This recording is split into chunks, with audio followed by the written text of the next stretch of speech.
大伙儿整整齐齐站成一排，这腰弯的恨不得直接贴到地上去。多米尼克大喊一声：“我们错了！”结果对面慢悠悠回了一句：“错哪儿了？”多米尼克赶紧解释，说是南边那个叫长青的度假胜地，宣传工作给耽误了。看这阵仗，这度假村要是再推不出去，他们几个怕是没好果子吃。这几个家伙还在那儿拼命道歉，说是为了弥补过错，赶紧把度假村的宣传片给放了出来。瞧瞧这南方的太阳，还有这顶级奢华的度假酒店，主打的就是一个浪漫私密，谁看了不想去躺2天？不光能晒太阳，还能下水跟海龟一起游泳。这种深海探险的项目听着就挺高级，这么好的地方你居然还没去过？光看风景肯定不行。长青度假村最绝的还是吃的，尤其是这口地道的辣味，没尝过这些简直白活了。除了吃喝连用的也是顶级货，矮人族的手艺懂行的都知道，全是大师亲手打磨的限量版，这档次别的地方想都别想。要是觉得只有夏天能这么嗨，那你就太小看这儿了。不管什么时候来，这地方都能让你彻底玩疯了。不管是男女老少，只要来了长青度假村，各种精彩活动保准让你看花眼。这一切就在长青，心动不如行动。想了解更多，赶紧联系安东商会。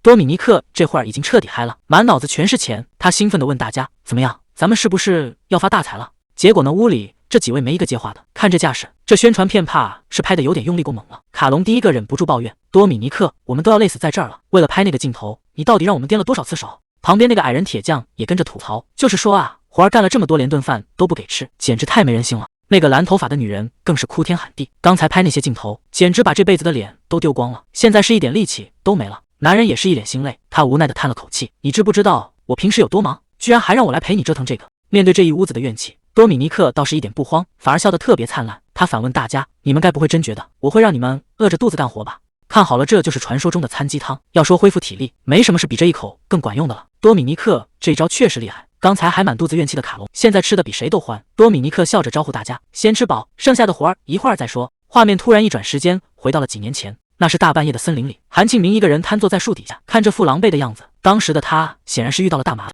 男人冷笑着打招呼：“嘿，那个谁？”来的人正是卡隆，他带着一帮人把韩庆明围住了。卡隆一脸坏笑地问：“你是怎么跑到这儿来的？”韩庆明这会儿还没反应过来，他反问了一句：“你这话是什么意思？”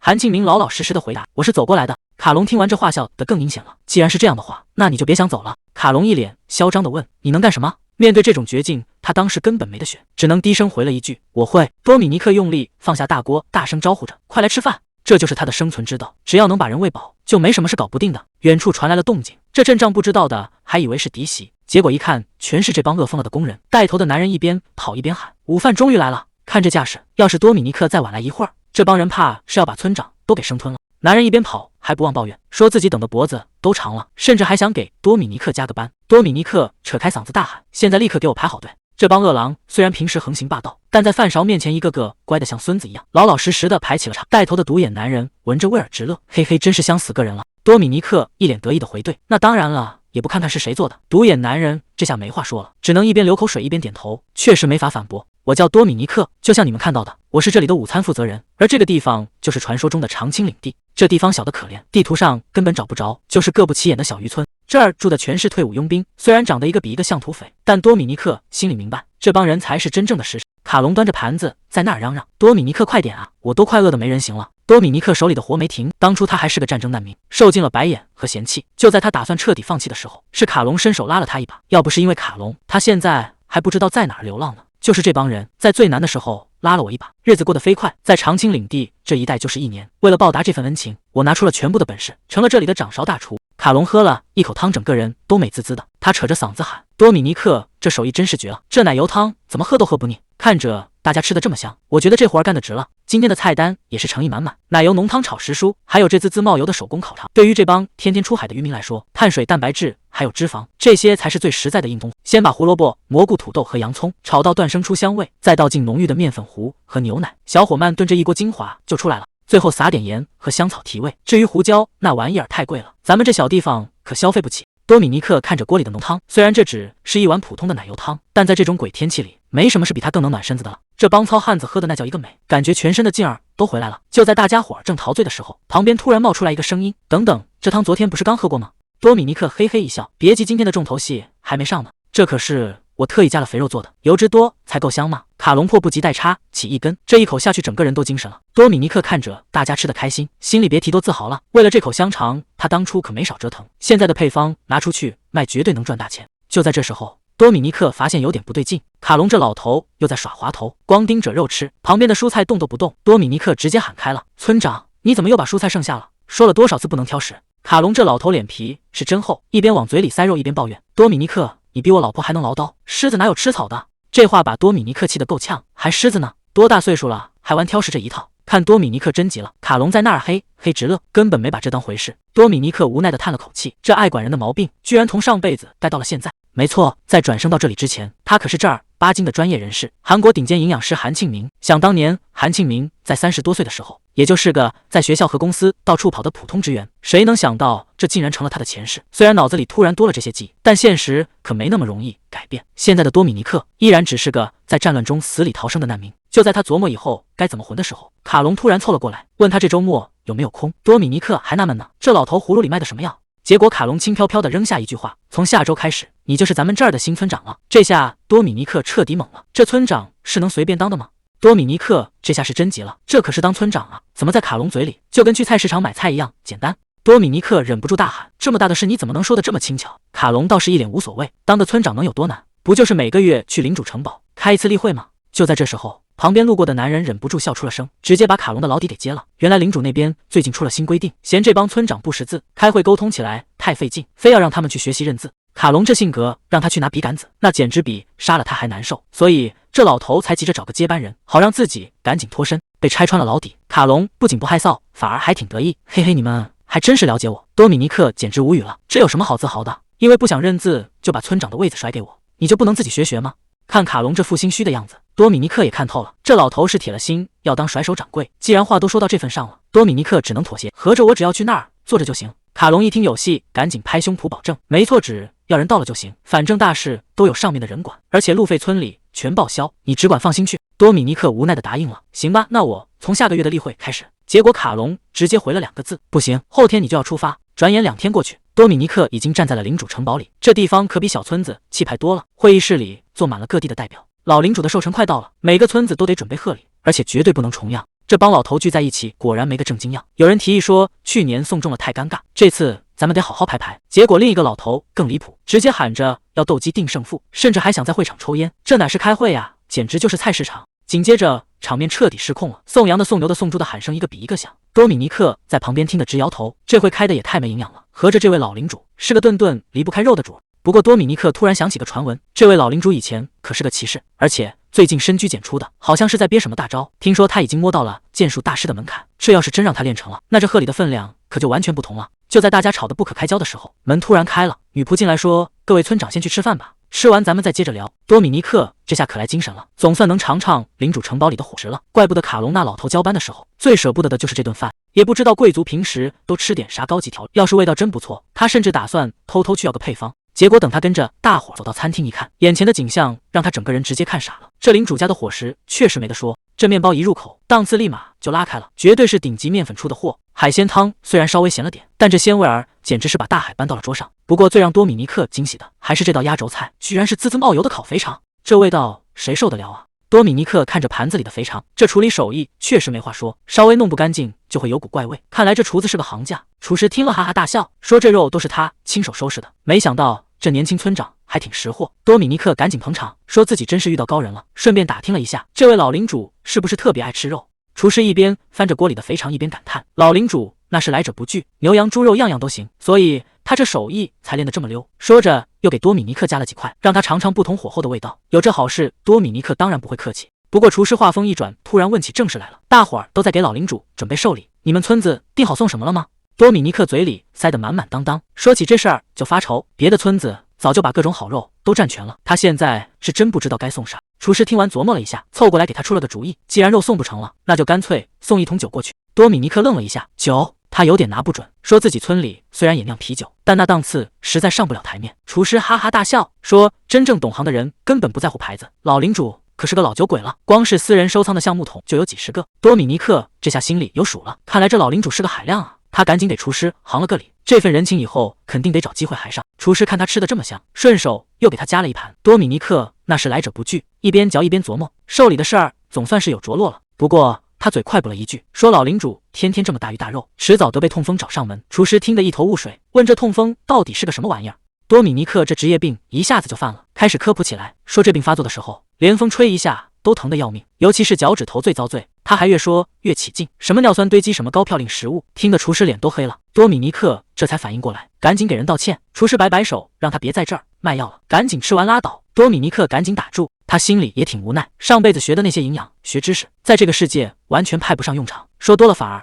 像个招摇撞骗的。多米尼克一边走一边反省，这爱说教的毛病确实得改了，不然迟早得罪人。不过转念一想，今天这顿烤肥肠倒是吃得挺过瘾，可还没等他回味完，心里突然咯噔一下，好像哪里不太对劲。刚才那顿饭果然有问题。多米尼克还没反应过来，整个人就直接栽倒在地，连刚吃进去的肥肠都撒了一地。几个穿着斗篷的男人围了上来，带头的冷冰冰的发话，把他带走。多米尼克现在是一点反抗余地都没有，只能任由这帮人把他架起来，消失在走廊尽头。多米尼克迷迷糊糊睁开眼，还没等他看清周围，耳边就传来一阵咳嗽声。对方说总算醒了，视线慢慢变得清晰，西奥多就坐在正对面。他一脸淡定的解释，说是手下的人办事太粗鲁，误解了他的意思。多米尼克只能尴尬的陪笑，说没事没事，这种小意外常有的，可现在的情况实在太离谱了，这可是在领主的城堡里，光天化日之下直接绑架，而且对方还带着武器，这下真的是掉进狼窝了，这处境太危险了。多米尼克心里很清楚，只要走错一步，今天就真的没命回去了。他试探着问了一句，那个我还不知道该怎么称呼您。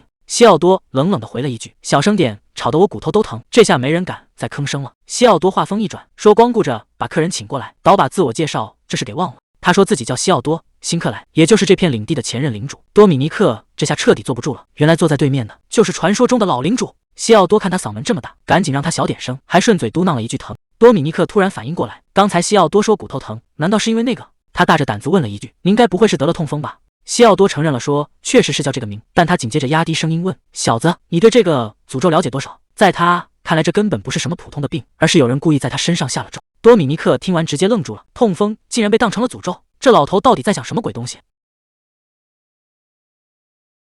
这乃是什么诅咒啊？明明就是天天大鱼大肉，外加顿顿喝酒闹出来的。可要是直接告诉西奥多说这只是个普通的病，他肯定得把我当成骗子，或者是哪来的黑魔法师。不对，如果他真的怀疑我，现在我早就在地牢里待着了，哪还能在这儿站着？看他这副样子，我算是彻底明白了，这位大佬是真的被折磨疯了，他现在只想赶紧摆脱这痛风。多米尼克试探着问了一句，领主大人，是不是脚趾或者脚踝突然就开始又红又肿还疼的钻心？西奥多这下彻底被勾起了好奇心，让他赶紧接着说。多米尼克干脆把症状全抖了出来，这种疼一般都在大半夜或者凌晨的时候最要命，有时候不光是脚，连手肘和手指关节也躲不掉。最折磨人的是疼起来连吹阵风都受不了，可过几天他又自己好了，就像从来没发生过一样。我说的对吗？西奥多听得一愣一愣的，连连点头说全对，简直一模一样。多米尼克这下心里有底了，领主大人，这根本就不是什么诅咒，而是一种叫痛风的病。西奥多这下彻底懵了，折磨自己这么久的竟然不是诅咒，既然不是被人害了，那这病到底是怎么找上门的？多米尼克也没绕弯子，直截聊当地告诉他，这病全是吃出来的，说白了就是大鱼大肉吃多了，身体里攒了一堆排不掉的脏东西，全堆在了一起，这些东西一旦排不出去，就会在关节里扎根，最先倒霉的就是脚趾头。可西奥多还是想不通，自己这辈子一直都是这么过的，以前身体好的不得了，怎么偏偏现在就开始遭罪了？多米尼克解释说，可能是年纪大了，消化系统没以前好使了，或者是这些年攒下的毛病，现在终于爆发了。不过他紧接着补了一句，说自己并不是医生，这些只是他的猜测。西奥多这下更纳闷了，既然不是医生，怎么会对这种怪病了解得这么清楚？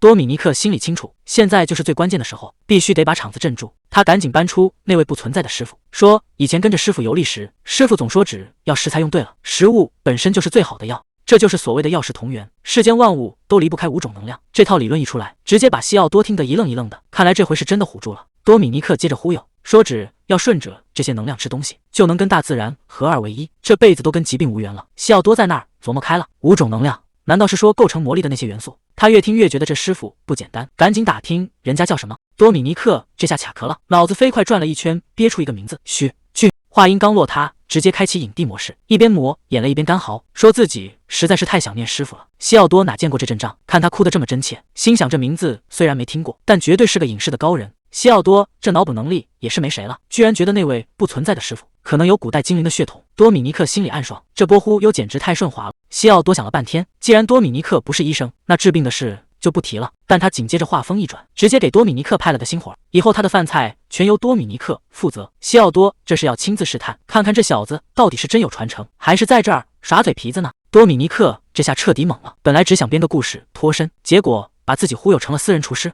多米尼克这下真是一个头两个大，刚才牛皮吹得太响，现在报应来了。虽说以前在医院食堂干过1年，做个病号饭倒是不在话下，可现在面对的是顶级贵宾，那标准能一样吗？这可不是大锅饭能糊弄过去的，拿了人家的钱就要拿出对等的专业水准来，烟酒和肥肉肯定是不能碰了，就是不知道那位大佬能不能受得了天天吃素。瞅也没用，还是先去厨房摸摸底，看看这地方到底藏着什么讲究。多米尼克刚想出门干活，结果一抬头会儿都快被吓飞了。伊安冷不丁冒出来一句：“你要去哪？”多米尼克缓了好半天才憋出一句话：“骑士大人，你该不会一直守在门口吧？”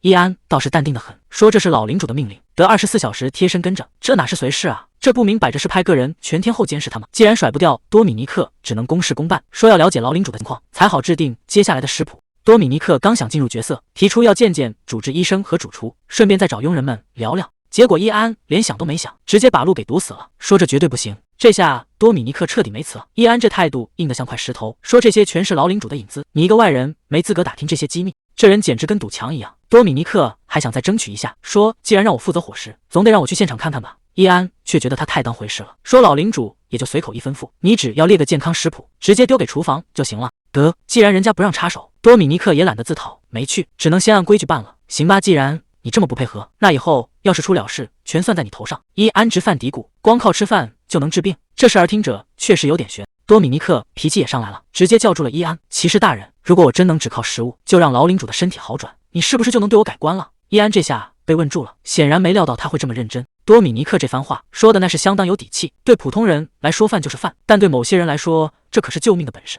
伊安这下没话说了，他叹了口气，说：“你这话倒也有几分道理，我没打算瞧不起挨饿的人，只是觉得光靠吃饭确实没法当钥匙。”多米尼克可不吃这一套，既然老领主把任务交给我了，那我就要把事儿办好，所以骑士大人麻烦你别在这儿碍事。这话一出口，伊安明显感觉到了火药味，他冷冷地问：“你现在的语气是不是有点太放肆了？”多米尼克直接顶了回去：“我可不这么觉得。”伊安被噎得够呛，只能在那儿生闷气。多米尼克心里清楚得很，虽然对方是个骑士，但自己可是老领主请来的客人，根本没必要被他牵着鼻子走。刚才还挺直了腰杆，多米尼克这会儿正得意呢，觉得自己这波反击简直满分，正打算潇洒离场，结果帅不过3秒，一柄长剑直接横在了面前。伊安冷冷地问：“你这是打算去哪儿？”多米尼克刚才那股劲儿全没了，哆哆嗦嗦地喊着：“去厨房，我去厨房还不行吗？”场面一度非常尴尬，伊安像看傻子一样看着他，半天才憋出一句：“厨房在反方向。”多米尼克刚进厨房，就撞见了这里的头儿，主厨正冷着脸打量他，这江湖骗子居然还没死，居然还敢回来。多米尼克赶紧赔笑脸，说这都是误会。主厨还纳闷呢，听说你被骑士团带走了，怎么还有胆子回来？多米尼克老老实实交代，说自己现在负责老领主的伙食。这话一出口，主厨整个人都不好了，这哪是来干活的，这分明是来砸饭碗的呀！主厨家里还有老婆孩子要养，这要是被顶替了，全家都得喝西北风。他二话不说，直接揪住了多米尼克的领子，那架势像是要把他生吞了。多米尼克吓得够呛，赶紧解释自己只是个打下手的，是来给主厨当助手的。主厨这才稍微松了点劲，合着你现在归我管。多米尼克算是看明白了，这领主府的厨房里等级森严着呢。主厨听完还是一脸纳闷，说送给领主的食材全是顶级的，你还要在这儿挑什么？多米尼克解释道：“好东西不代表适合所有人，每个人的体质都不一样，我必须把那些对老领主有害的挑出来。”伊安在旁边听得直皱眉，觉得这套理论有点玄乎，这真的靠谱吗？多米尼克直接拿伊安最擅长的开刀，说：“骑士大人，你平时练的魔力是不是也有不同的属性？总有一种魔力是你用着最顺手的吧？”这话直接把伊安问住了，他只能点头承认。多米尼克顺着话茬往下说：“既然魔力分人，那吸收了魔力长出来的食材肯定也分人啊。”伊安这下彻底没话说了，本来以为这小子是个江湖骗子，没想到说起道理来还真让人没法反驳。主厨总算听明白了，合着你在这儿挑挑拣拣，就是为了把不合适的食材踢出去。多米尼克顺感就爬说：“您真是明白人。”其实他心里直犯嘀咕，这地方的营养学基础太差了，要是直接说那些专业术语，估计谁也听不明白，只能换个法子来解释。紧接着，多米尼克又开始打听，听说老领主年轻的时候，那可是个顶尖的高手。伊安给出了肯定的答复，说西奥多以前可是帝国卫队的队长。但多米尼克话锋一转，既然现在退休了，训练量肯定比不上以前了吧？伊安叹了口气，现在的强度确实没法跟巅峰期比，这下问题就出来了，身体底子再好也架不住这么折腾。多米尼克心里已经有了主意。多米尼克接着追问：“那他的饭量呢？就算现在不怎么练了，总不能还像以前吃那么多吧？”主厨仔细想了想，说：“老管家确实提过，西奥多的胃口跟年轻时比，那是一点都没减，这饭量足足是普通人的2倍。难怪主厨也觉得老领主最近看着圆润了不少。”多米尼克心里有数了，这顿顿都是大鱼大肉，身体不出问题才怪。伊安在旁边补了一句，说：“老领主有个习惯，只要感觉身体不舒服，就非要拼命吃肉来补。”多米尼克整个人都傻了，这哪是养生啊，这简直是嫌命长。主厨还一脸理所当然，说生病了就要大鱼大肉的，不有力气才能跟病魔硬刚，这可是大家公认的常识。多米尼克赶紧叫停，说这逻辑根本站不住脚，这么吃下去只会让身体负担越来越重。以前西奥多天天带队训练，消化系统强悍得很，怎么折腾都没事，可现在情况完全变了。这种过时的老观念，加上退休后的生活习惯，才是把老领主推向火坑的真凶。伊安和主厨在旁边听得一愣一愣的，完全没意识到问题的严重性。多米尼克直接摊牌了，从今天开始，老领主的菜单的大换血，红肉、肥鱼、海鲜还有酒，通通都得撤掉。这话一出，主厨和伊安当场就炸了。主厨急得直跳脚，说这哪是治病，要是真这么干，老领主非要把厨房给掀了不可。多米尼克倒是一点不虚，直接把责任全揽了下来。他接着又补了一刀，说以后只能吃点鸡肉和白鱼，而且分量还得再砍掉一半。主厨听完心都凉了，只能在那儿求神拜佛。多米尼克一把抓住主厨的手，这眼神可不是在开玩笑。他让主厨必须相信自己，毕竟这事要是办砸了，不光是老领主有危险，他自己的小命也保不住了。转眼到了晚上，外面这雨是越下越大，可屋里的气氛比外面还要吓人。西奥多猛地一拍桌子，这动静感觉整栋楼都跟着晃了一下。他盯着对面的人问：“你再说一遍，这就是我的晚餐？”西奥多这下真火了，每天盼着的晚餐竟然连块肉都没有，连威士忌也给撤了，满桌子全是素菜，看着确实不太对劲。旁边的女人赶紧打圆场，夸这颜色好看，说这些菜看着就新鲜，拼命给西奥多找台阶下。西奥多半信半疑，既然大家都这么说，那就先尝尝看吧。他端起杯子喝了一口，结果这味道跟他想的完全不一样。女人赶紧在旁边搭腔，说这石榴汁看着就开胃，还特意问西奥多感觉怎么样。西奥多这回没掀桌子，他仔细品了品，竟然破天荒的说了句不错。这杯子里又是酸又是甜，最后还带着那么一点苦味，口感确实丰富。这石榴汁不仅养生，喝着还真有股名贵红酒的劲儿。西奥多的火气总算压下去不少，可还没等大家松口气，下一道菜又端上来了。西奥多盯着盘子，这脸色又开始不对劲了。这盘菜看着倒是挺清淡，多米尼克在旁边介绍，说是用橄榄油炒了蘑菇和芦笋，最后加了鲜奶和奶油慢慢炖出来的。多米尼克客客气气的请他尝尝，西奥多也没废话，直接舀起一勺送进嘴里。结果这一口下去，西奥多整个人都不动了，旁边的人吓得赶紧围上来问怎么了，你到底往这菜里加了什么？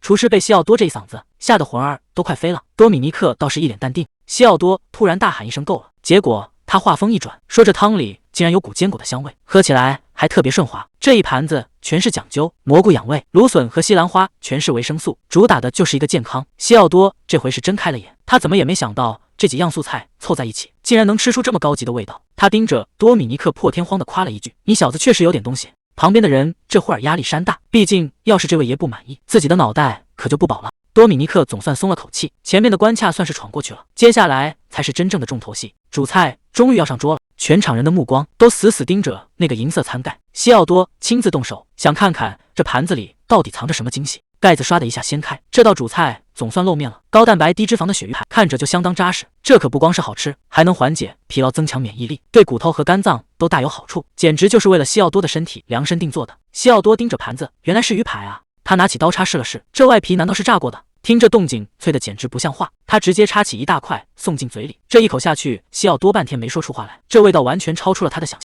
外面酥脆，里面竟然嫩的能掐出水来，这种口感他还是头一回见。结果西奥多摆摆手说：“别再说了，这味道简直让他停不下来。”这下桌上的气氛总算彻底松快了。西奥多这回是真的开了话，他笑着招呼大家赶紧动筷子。说起来，他确实很久没吃过这么顺口的东西了。没一会儿功夫，盘子就见了底，这种吃完胃里暖洋洋的感觉，对他来说实在是太难得了。西奥多这顿饭吃的是真舒坦，放下餐具直接给出了最高评价，这顿饭相当满意。多米尼克这下总算活过来了，看来当初没死磕拳素宴绝对是最正确的决定，不然这会儿估计连怎么死的都不知道。不过西奥多话锋一转，虽然味道没得挑，但这菜到底能不能治好他的病，现在还没个准信。他反手一把搂住伊安，这嗓门大的吓人，既然饭也吃完了，总不能让客人大半夜的在这么大的城堡里瞎转悠吧。西奥多这哪是请客，这是直接下了禁足令，他吩咐手下绝对不能让多米尼克踏出房门一步。守卫们答应的那叫一个干脆，多米尼克这下彻底无语了，合着忙活了半天又被软禁了。这帮人也是真不客气，连路都不让走，直接把多米尼克架起来就往回抬。转眼到了深夜，外面下起了大雨，夜深了，西奥多最怕的时候还是来了。这漫漫长夜对他来说简直就是种折磨，每天晚上那股钻心的绞疼都会准时报到。以前还能靠烈酒压一压，现在为了治病，连这唯一的慰藉也没了。既然已经答应了要尝试，现在反悔可就太丢人了。西奥多只能硬着头皮，强迫自己闭上眼，看看这顿饭到底有没有用。西奥多这下有点懵了，这床平时睡着跟上刑一样，今天怎么突然变得这么舒服？那种钻心的疼竟然没来，整个人轻飘飘的，就像掉进了软绵绵的水里。看来多米尼克那顿饭还真不是吹出来的，肚子填得饱饱的，却一点都不觉得难受。以前那种大鱼大肉的日子虽然爽快，但身体早就已经透支了。这回他是真的找对人了，看来多米尼克这顿饭是真做对了。西奥多这辈子头一回觉得，原来不吃肉也能这么舒坦，就像野兽也得顺着大自然的性子来。这荤素搭配的道理，其实跟万物生长是一样的。西奥多这回算是彻底想通了，以前自己真是太固执，总觉得只有大鱼大肉才叫吃饭。结果呢，这一觉睡下去，身体里竟然有了不一样的动静。这一觉睡醒，天总算是亮透了，看着大太阳，连外面的鸟叫声都透着股精神劲儿。就在这时候，一只蝴蝶晃晃悠悠地飞了过来，正好落在了多米尼克的手尖上。多米尼克盯着他，嘴里小声嘀咕着：“你可真够自由的，要是能像你这样想去哪就去哪，那该有多好。”可惜现在他还只能困在这轮椅里。多米尼克指了指前面，转头跟身后的伊安说：“骑士大人，咱们往那边走走吧，我想跟着那只蝴蝶去看看。”多米尼克正盯着蝴蝶出神，嘴里还催着伊安快点推车。伊安这下是真的忍不了了，他堂堂一个骑士，竟然被当成苦力使唤。伊安梅好气地吼道：“你自己没长手脚吗？想动就自己动！”多米尼克一听也火了，直接拍着轮椅喊回去：“你以为我想这样够不着东西的感觉有多难受？你根本就不懂。再说西奥多大人都闭关整整1个星期了，连个准话都没留下，咱们现在谁都走不了。”多米尼克越说越来劲：“我这可是老老实实按大人的吩咐在准备伙食，你倒好，连推个车都磨磨唧唧的，赶紧给我推！”伊安被对的脸都青了，可偏偏又拿多米尼克没办法。伊安虽然嘴上嫌弃，但还是老老实实推着多米尼克在院子里转悠。多米尼克突然想起来个事，歪着头问伊安：“我说骑士大人，这闭关修炼到底是怎么个意思？”伊安解释说，想要突破到下一个境界，就要靠自己悟，闭关就是为了不让人打扰。多米尼克一听就明白了，这不就跟武侠小说里写的一样吗？那这得闭多久啊？伊安随口回了一句：“这得看人，快的几个小时，慢的可能得好几年。”多米尼克这下彻底傻眼了，好几年？要是西奥多真打算关上几年，那他这辈子是不是就要交代在这儿了？多米尼克整个人都不好了，伊安在后头也没说话，估计心里也正烦着呢。两人就这么个坏心思，在院子里慢悠悠地晃着。多米尼克越琢磨越觉得不对劲，突然开口问伊安：“骑士大人，西奥多大人留下的口信里没说非要把我关在哪儿吧？”伊安愣了一下，回想了一下，确实没这规矩。多米尼克这下心里有底了，既然没说不能走，那他把该准备的食谱都写好了，只要伊安不乱跑，这事儿不就算交代过去了吗？伊安这下彻底没话说了，估计他也没想到多米尼克这脑子转得这么快。转眼到了下午，事情竟然真的办成了。多米尼克拿到了准许令，长青村的村长现在可以回家了。不过有个条件，城堡每周都会派人过去，他必须把西奥多大人的饮食计划还有那些食谱全都写清楚，作为交换，每个月还能领到一笔金币，只要老老实实把活干好就行。多米尼克这下高兴坏了，他赶紧大声答应下来：“没问题，遵命，大人。”多米尼克心里正美着呢，这哪是干活呀，简直就是公费出差。伊安拎着个大皮箱，催他赶紧收拾东西出发。多米尼克一看这架势有点猛了，问他拎着箱子要去哪。伊安冷冷地回了一句：“长青村。”多米尼克还没反应过来，伊安接着补了一刀，说西奥多大人怕他跑了，专门派自己贴身盯着。海风一吹，这地方看着还挺舒服。多米尼克和伊安拎着行李总算到了。多米尼克指着远处说：“那边就是长青村，就在大海边上。”伊安在旁边直摇头：“都跟你说多少遍了，这就是个普通渔村。”两人正往村里走，突然听到有人在喊：“多米尼克！”多米尼克回头一看，这不正是卡隆村长吗？卡隆拍着多米尼克大笑：“这小子居然活着回来了！”多米尼克没好气地回了一句：“不然呢？你还指望看到我的尸体吗？”卡隆摆摆手：“行了，行了，回来就好。”还没等两人放下行李，卡隆就急着把他们往村里拽：“赶紧过来帮忙！”伊安在后面一头雾水，这到底是出什么事了？卡隆扯着嗓子大喊：“海里出现了恶魔之手！”伊安整个人都懵了。恶魔之手？多米尼克倒是很淡定：“是那玩意儿开始疯长了吗？”卡隆摇了摇头：“不光是这个，有一大群农夫龟跑过来了，还在村口的沙滩上产卵。”多米尼克听得一头雾水：“你们到底在说什么？”伊安在旁边忍不住吐槽：“你一个渔村村长，居然连这都不知道。”多米尼克暗暗吐槽：“我又不是正儿八经的渔民，这村长我压根就不想当。”卡隆一边忙活一边解释：“原来这所谓的恶魔之手，其实是农夫龟种的一种海树，这玩意儿长得飞快，轻轻松松就能长到3个人那么高，把渔船出海的路堵得死死的。最麻烦的是，就算你费劲把它砍了，没过几天它就能原样长回来。但这还不是最要命的，真正让卡隆头疼的是那些成群结队的农夫龟。”卡隆继续抱怨：“那些种树的农夫龟凶得很，把岸边的大鱼全赶跑了，害得大家伙儿天天白忙活。”伊安听出了不对劲，这事儿挺奇怪呀，听说农夫龟平时都躲着人走，怎么会往村子里钻？卡隆听完哈哈大笑：“这有什么好奇怪的？当年建村买地的时候，我被人给坑了，谁能想到这破地方每隔几年就会闹一次乌龟灾？”多米尼克和伊安对视一眼，这老头居然还笑得出来，这事儿一点都不好笑吧？说话间，几个人已经到了高处。卡隆指着前面的海滩说：“伊安大人，从这儿看最清楚了。”顺着卡隆指的方向看过去，海面上全是密密麻麻的黑影。伊安忍不住感叹这块头可真够大的。卡隆在旁边补充，这次来的农夫龟比往年都多，所以那些恶魔之手长的也特别快，眼看就要成气候了。多米尼克却一脸淡定，看着挺太平的呀，至于这么大惊小怪吗？伊安急得直跳脚，你那是没看仔细。多米尼克着眼瞅了半天，除了晃眼的水波，他确实啥也没瞧出来。他嘟囔了一句，我这儿看过去全是水，哪有什么东西。伊安气得直接喊了出来，你盯着那些黑压压的一片看啊。多米尼克这才反应过来，原来水底下那些密不透风的影子全都是那玩意儿，他整个人都愣住了。你是说这一整片全是海藻？伊安反复强调这玩意儿叫恶魔之手，多米尼克却一脸嫌弃，在我们那儿这就是海藻，你这人怎么还搞地域歧视呢？看着海里那一坨坨黑影，多米尼克不仅不害怕，反而觉得长得挺肥美。他甚至开始琢磨，这要是拿来煮汤，我能连喝3大碗。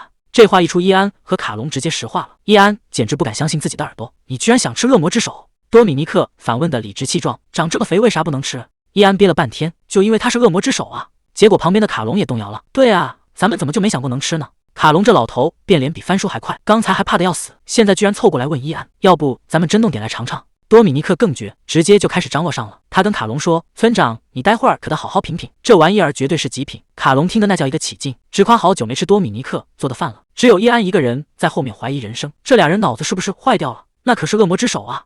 说干就干，几个人直接杀到了厨房。伊安推门一看，这小村子的灶台收拾的还挺利索。多米尼克在后头一脸自豪，那必须的，也不看看平时是谁在用。看着多米尼克脱下外套，卡隆忍不住问了一句，多米尼克，这玩意儿你打算怎么弄？卡隆从旁边拎起一捆黑漆漆的东西，一脸嫌弃的抱怨，你看这都放坏了，干巴巴的还怎么吃？多米尼克凑过去一瞧，反而乐开了花，这干得刚刚好啊，简直太完美了。卡隆整个人都听傻了，都干成渣了，你居然还说好？多米尼克一边接过海藻，一边耐心的解释，这你就不懂了吧，这东西晒干了之后，鲜味儿才叫一个浓郁。他顺手把干海藻往水里一扔，看着他们在碗里慢慢散开。卡隆在旁边看得一愣一愣的，居然还有这种操作。多米尼克挽起袖子，准备大干一场。既然材料都齐了，那就让你们见识见识什么叫真正的美味。先利索的把大蒜切成末，葱花也得安排上。大火把锅烧得滚烫，倒进新鲜的苏子油，把1倍和泡好的海藻一股脑倒进去，再加上刚才切好的蒜末，这香味唰的一下就出来了。原本还在怀疑人生的伊安，这下彻底坐不住了。这味道简直闻所未闻，但他不得不承认，这玩意儿闻着是真香啊。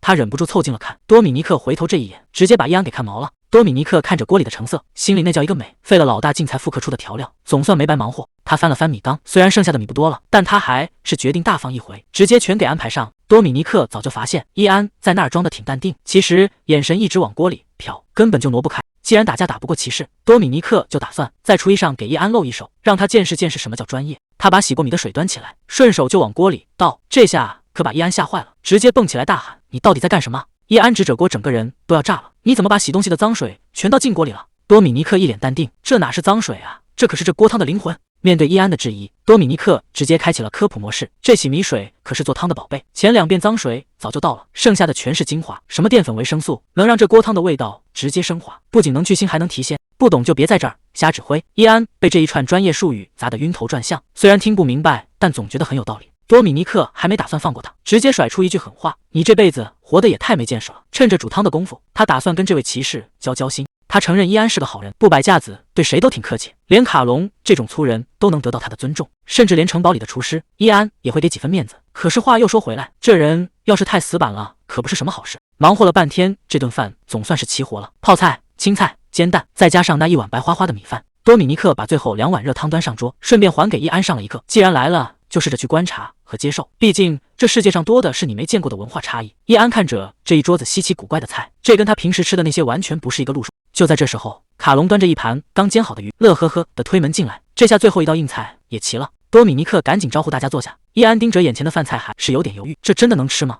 伊安这一口下去，整个人直接愣住了，这味道简直不讲道理，难道真是恶魔做出来的饭？这碗平平无奇的海汤，现在成了他眼里唯一的宝贝，什么骑士的优雅，全被他抛到脑后了。他现在根本控制不住自己，直接把整碗米饭全扣进了汤里，手和嘴已经不听使唤了。他开始大口大口的往里塞。多米尼克在对面看着，心里早就乐开了花。怎么样，这味道没骗你吧？卡隆这回是彻底吃美了，一边往嘴里塞，一边嚷嚷着再来一碗。多米尼克嘴上嫌弃大米贵，手倒是挺勤快，又给他盛了满满一碗。卡隆顺嘴问起了正事，既然伊安都觉得这海带汤好喝，那之前说的那些恶魔之手，也就是这些海带，总不能真给拔了扔掉吧？多米尼克这下可算逮着机会了，笑得那叫一个灿烂。既然你都承认这玩意儿是人间美味，那再把它当成祸害处理，是不是有点说不过去了？这一趟买卖跑得可真够远的。安东忍不住抱怨：“爷爷，咱们真得在这儿停吗？这小破村子看着就没什么油水，老人倒是一脸淡定，看事情不能只看表面，万一这小渔村以后能成大气候呢？咱们这种小商会，每一个客人都得抓牢了。安东嘴上答应着，可总觉得哪里不对劲。长青村这名字听着怎么也不像个打鱼的地方啊。刚进村，老熟人卡隆就迎了出来，看这架势，两边交情确实不浅。卡隆一边拍着多米尼克，一边大嗓门嚷嚷着：“别再叫我村长了，那麻烦差事我早扔给这小子了。”老头子倒是不废话，直接亮出底牌，这次带了3袋大米，要不要？对方答应的那叫一个干脆，连价都没还全给包圆了。生意谈成，多米尼克倒是挺自来熟，直接问了一句最实在的话：“你们吃饭没？”这饭倒是端上来了，可这碗里黑乎乎的一片，看着实在有点像黑暗料理。老人忍不住问卡隆：“这到底是个什么玩意儿？”卡隆倒是一脸淡定，说是海里的什么草，让大家伙赶紧趁热尝尝。安东在旁边早就等不及了，只夸这汤的味道不一般。老人半信半疑的喝了一口，结果这一口下去，整个人都愣住了，这味道完全超出了他的想象，这鲜味儿根本不是肉带出来的，全是靠这些黑色的叶子。老人的商人直觉一下子就炸了，这哪是普通的野菜汤啊，这分明是还没被人发现的宝贝。他赶紧找卡隆打听这东西到底叫什么。卡隆有点不好意思，说这玩意儿有个土名叫恶魔之手。这名字一出，老头子手里的勺子都吓掉了，听着就不像什么正经东西。可旁边的安东却两眼放光，直接喊着要全买下来。老头子还没反应过来，安东就开始分析了。现在城里人都流行吃魔兽肉，既然连魔兽都能下嘴，这恶魔之手只要味道够好，绝对能在大城市卖疯了。看着安东这么有信心，老头子最后还是松了口。行吧，既然你这么肯定，那就按你的想法去卖吧。安东赶紧道谢，既然大方向定下了，接下来就该谈点实际的了。多米尼克这下可不困了，他直接问到了最核心的问题：这东西你们要多少？货源这块绝对管够。日子一晃过了几天，领主城堡外的集市上那是相当热闹。有个男人正愁得不行，他媳妇刚生完孩子，身体虚弱的连饭都吃不下，连带着奶水也不够，这大人孩子都遭罪。就在他一筹莫展的时候，一股香味儿钻进了鼻子里，这味道香得让他直接停住了脚。顺着味儿往前一看，前面围了一大堆人，中间还有个小伙子正站在木箱子上吆喝呢。安东这回是真拼了，拿着个扩音筒在那儿卖力的推销，他大声喊着：“大家伙快来尝尝，觉得好喝再买，这可是用恶魔之手熬的海带汤。”他还特意加了个噱头，说这玩意儿大有来头，连海里的海龟下完蛋都得靠吃这个来补身体。这话一出，那男人哪还坐得住？二话不说，直接搬了一整箱回家。媳妇儿看着这一大箱子东西，还挺纳闷，问他这是买了啥。男人赶紧显摆，说这可是专门给产妇补身体的宝贝，连怎么做人家卖货的小伙子都教好了。这一碗热腾腾的汤下肚，效果那是立竿见影，消息一下子就在城里传开了。转眼到了第二天，安东这生意是越做越顺手，他干脆站在高处，拿着扩音筒继续吆喝。这回他更绝了，不仅卖海带，还搞起了捆绑销售，买海带就送苏子油。这营销手段一套接一套，摊位前瞬间就被围得水泄不通。这一招果然好使，回头客直接成了活招牌。男人兴奋的大喊：“我媳妇喝完这汤身体好多了，奶水也足了，快给我再来3份！”这下集市彻底炸了锅，大家伙儿生怕抢不到，纷纷掏钱。照这个速度卖下去断货，那是迟早的事。安东心里乐开了花，看来得赶紧想办法再补点货了。不过在那之前，他还有更重要的事要办。忙活了一整天，多米尼克终于能犒劳自己了。他盯着锅里的热气，在那儿嘿嘿傻笑。他竟然给自己煮一锅辣炒年糕。多米尼克一边煮一边感慨，以前米价贵得离谱，根本舍不得这么吃，好在这次海带卖得比预想还好，接下来的日子总算能松口气了。正美着那锅里的汤突然扑了出来，易安在后头提醒锅要煮过头了。这下多米尼克可顾不上感慨了。易安闻着这股味儿觉得有点冲鼻子，多米尼克倒是挺大方，这可是地道的辣炒年糕，要不要来一口？看着这一碗红彤彤的年糕，易安虽然有点犹豫，但还是接了过去。多米尼克兴奋地拿起勺子，那我就不客气开动了。多米尼克刚张开嘴，正准备好好享受这顿腊肠糕，结果这第一口还没吃进去，大门就被猛地推开了。来人扯着嗓子大喊：“长青领地负责人多米尼克听令，领主大人有令！”这一下屋里的人全愣住了。那传令官刷的一下展开卷轴，语气那是相当强硬：“新克莱伯爵大人有旨，多米尼克必须立刻前往新克莱城堡。为了确保人能带到，伯爵甚至直接派出了士兵。”最后那句话更是没留余地，这件事绝对不准拒绝。易安也接到了领主的命令，易安这下也纳闷了，就想问个明白，这领主大人到底在搞什么鬼？可这当兵的嘴严得很，直说自己就是个听令行事，反正领主下了死命令，现在立刻马上必须把人带走。易安低头琢磨了一会儿，看来这汤浑水是不烫不行了，他直接发话：“行了，带他走吧，我也跟着去。”多米尼克一听这话，整个人都懵了，亏咱俩还一起吃过那么多顿饭，你既然不帮我，还要把我送走。易安无奈地叹了口气，这呆子真是一点脑子都不动，我不跟着去，你这小命还能保得住吗？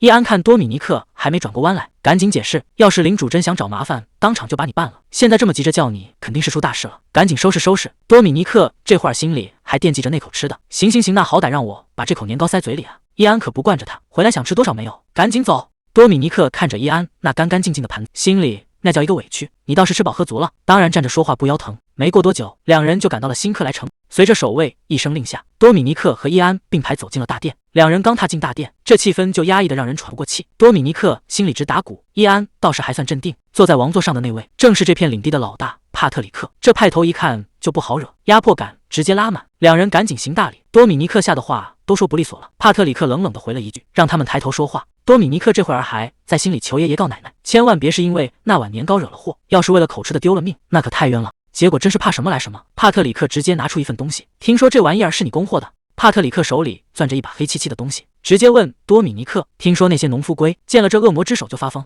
这事儿到底是不是真的？”多米尼克这下彻底没话说了。说实话，他压根就没亲眼见过乌龟翅这玩意儿，这要是被当场拆穿，那可就不是赔钱能解决的事了。他赶紧跪下表态：“大人，在我的家乡，这可是专门给产妇补身体的，绝对是好东西。”帕特里克听完这话，倒对他刮目相看了。看来能负责父亲伙食的人，果然有点东西。他那个家乡估计也不是什么寻常地方。帕特里克摆弄着手里的东西，突然转头问伊安：“你觉得这小子到底靠不靠谱？”多米尼克这下心都提到嗓子眼了，赶紧凑过去小声嘀咕：“大哥帮帮忙，回头请你吃好吃的。”没想到伊安还真挺给面子，他说多米尼克这人对食材很有见解，而且看问题特别透彻，不管面对谁都敢说真话，这评价简直是把他捧上天了。伊安最后还补了一句，说他是个能平衡理想和现实的人才，不管放哪都能发光发热。帕特里克听完这番话，心里那点疑虑全没了，能让伊安这么挑剔的人开口夸奖，那绝对是个人才。既然人品和本事都没得挑，帕特里克终于松了口。刚好我夫人最近刚生产完。帕特里克一脸自豪，说自己刚得了个宝贝儿子。多米尼克赶紧接话：“恭喜大人，贺喜大人。”可帕特里克接着叹了口气，说夫人产后2天了，一直把自己关在屋里不肯出来，绕了这么大一圈。帕特里克终于亮出了底牌，他想让多米尼克负责夫人的产后调理，这简直是天上掉馅饼。多米尼克怎么也没想到，聊个天还能聊出一份正经差事。一想到每周能拿一个金币的薪水，多米尼克觉得属于他的时代终于要开始了。可就在他做美梦的时候，有人直接泼了一盆冷水，这事儿绝对不行。这还没进门呢，里头就开始砸东西了。莫妮卡夫人在屋里歇斯底里的吼着，说自己已经够烦了，居然还给他找个厨子，这简直是在拿他寻开心。多米尼克站在门口心凉了大半截，看来这每周1个金币的薪水，怕是要打水漂了。伊安也觉得纳闷，以前夫人脾气没这么差，这回生完孩子简直像变了个人。艾米丽从屋里退出来，一脸为难地道歉，说夫人现在一点胃口都没有，她得赶紧去跟帕特里克大人汇报。多米尼克盯着那扇紧闭的大门，心里直犯嘀咕。帕特里克说夫人产后2天没出门了，这情况恐怕不只是没胃口那么简单。多米尼克越琢磨越觉得不对劲，既然莫妮卡夫人还在喝海带汤，说明她并不是真的没胃口，那为什么突然性情大变，还死活不肯见人呢？就在这一瞬间，多米尼克脑子里闪过一个念头，他想起了前世的一段往事。那时候他还是韩庆明，去月子中心看望刚生产完的姐姐，结果推开门一看，整个人都傻眼了。眼前的姐姐简直让他不敢认，整个人肿得像吹了气的气球，正躲在屋里疯狂吃零食。再联想到莫妮卡夫人同样是产后2天闭门不出，多米尼克心里一下子就有数了，这哪是什么产后抑郁，分明就是产后水肿。看来这位爱美的伯爵夫人是没法接受自己现在的样子，才躲起来发脾气的。多米尼克直接摊牌了，问艾米丽夫人现在是不是肿得特别厉害？艾米丽吓了一跳，这可是夫人的秘密，她一个外人是怎么知道的？多米尼克开始科普说，这是身体为了产奶在囤积水分，想要快点恢复饮食才是最关键的。既然找到了病根，多米尼克拍着胸脯保证，这事儿交给我准没错。艾米丽赶紧让他先等等，自己得先进去探探口风。多米尼克心里已经有了数，夫人这是头一胎，平时不爱动，再加上以前吃的太咸，这水肿肯定轻不了。伊安突然变得特别震惊，他说自己一直很看好多米尼克，相信他一定能解决夫人的麻烦，最后还语重心长的交代，让他一定要尽力而为。多米尼克听得一愣一愣的，心说咱俩什么时候关系这么铁了？难道是因为之前那顿长糕直接把这位骑士大人给收买了？伊安被他这副样子搞得挺无语，觉得自己刚才那番煽情真是白费劲了。就在这时，房门总算打开了，艾米丽小心翼翼地探出头，示意他们可以进去了。莫妮卡虽然心里打鼓，但还是决定相信多米尼克，毕竟他是调理好老伯爵身体的人。可多米尼克看着眼前的夫人，发现情况比预想的还要棘手，这已经不只是爱美的问题了，要是处理不好，夫人的精神状态恐怕也要出大问题。莫妮卡越说越委屈，明明已经拼命少吃了，可这体重就是一动不动，她甚至觉得是不是得彻底断食才行。多米尼克却直接否定了他的想法，说不仅不能少吃，反而还得正儿八经的吃。这话一出，莫妮卡当场就炸了，觉得这小子纯粹是在拿他寻开心，哪有让人减肥还让人多吃的道理？多米尼克这套理论听着挺玄乎，但他解释的很有道理，生病了得吃药，现在的饭就是他的药，只要按部就班地吃，恢复身材只是时间问题。话虽如此，多米尼克还是提出了硬性要求，莫妮卡必须保证绝对服从他的饮食计划。莫妮卡犹豫再三，还是点头了，毕竟现在除了相信他，确实也没别的招了。不过他也划下了红线，就给多米尼克3周时间，等到授服仪式那天，他必须得能体面的出现在大家面前。多米尼克答应得倒是挺痛快，直接拍着胸脯保证没问题。天色渐渐暗了下来，他一边走一边跟伊安分析，说只要吃对了，这产后水肿其实消得特别快，但麻烦的是还得兼顾高营养的补充。伊安在旁边听得心里直打鼓，赶紧凑过去打听，难道夫人的情况比当初西奥多大人还要严重？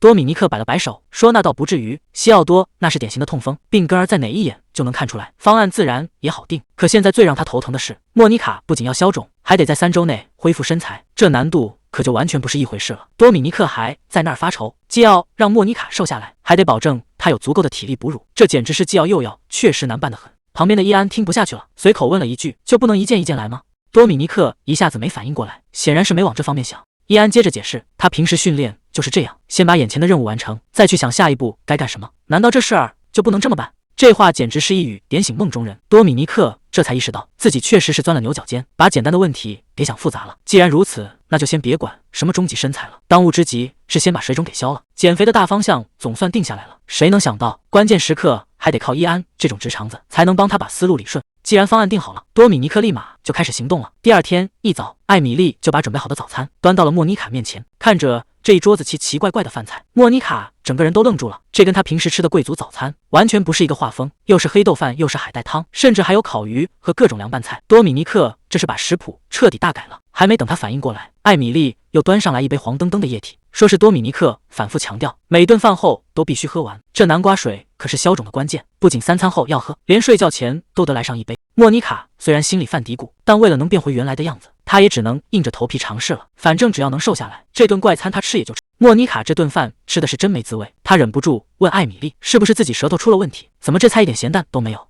艾米丽赶紧在旁边解释，说这都是多米尼克特意交代的，为了消肿快，必须得吃得这么清淡。莫妮卡一听是为了身材，只能咬咬牙，把这碗清汤寡水给干了。好不容易吃饱喝足，莫妮卡这困劲儿一下子就上来了，刚想回屋补个觉，结果伊米莉又把她给拦住了，说多米尼克还有个死命令，吃完饭绝对不能躺着，必须得出去走上半个钟头。这下莫妮卡彻底没脾气了，虽然心里100个不乐意，但谁让自己之前答应的好好的呢？莫妮卡这半小时走下来，简直要了她半条命。她现在才发现自己的体力竟然退化成这样了。艾米丽赶紧在旁边搭话，说洗澡水已经准备好了。莫妮卡刚想回屋歇会儿，结果伊米莉话还没说完，多米尼克又定了个死规矩，说现在的身体状况不适合久泡，洗澡时间绝对不能超过10分钟。这下莫妮卡彻底破防了，这可是她一天里唯一的乐趣了。多米尼克居然连这都要管，她现在恨不得直接找多米尼克算账。可再生气也没办法，为了能瘦下来，她也只能乖乖听话。刚洗完澡还没喘口气，艾米丽又带来了个坏消息，接下来的按摩环节那才是真正的考验。莫妮卡现在是哑巴吃黄连，这罪要是白受了，她绝对不会放过多米尼克。紧接着一声惨叫响彻了整个宅子，这动静大的连房顶都要被掀开。此时的多米尼克正躲在厨房里忙活，谁能想到帕特里克这时候也凑过来了。他笑着说，这味道实在是太香了，自己根本忍不住，这不连餐具都拿好了，问能不能也让他尝一口。故事要从那场晚宴说起。帕特里克的父亲刚从王都回来，就在那个晚上他遇见了莫妮卡。帕特里克到现在都忘不了第一次见到莫妮卡时的样子，这一眼就注定了2人的缘分，这就是所谓的一见钟情。没过多久2人就交换了誓言，正式结为了夫妻。后来老领主退了位，帕特里克顺理成章地接管了这座城堡，双喜临门。帕特里克不仅接管了领地，莫妮卡还怀上了孩子。那时候他觉得自己就是世界上最幸福的人。他一边忙着处理政务，一边还得照顾怀孕的妻子，虽然累得够呛，但他觉得2人的感情这辈子都不会变了。可谁能想到，这美好的画面唰的一下全碎了。帕特里克现在满脑子都是问号，他不明白为什么莫妮卡总是对他发火，自己到底做错了什么。现在的莫妮卡脾气大的没边，帕特里克根本招架不住，他一边大口吃肉一边抱怨，这难道就是真实的婚姻生活吗？他对着眼前的多米尼克和伊安大喊，你们根本就不懂。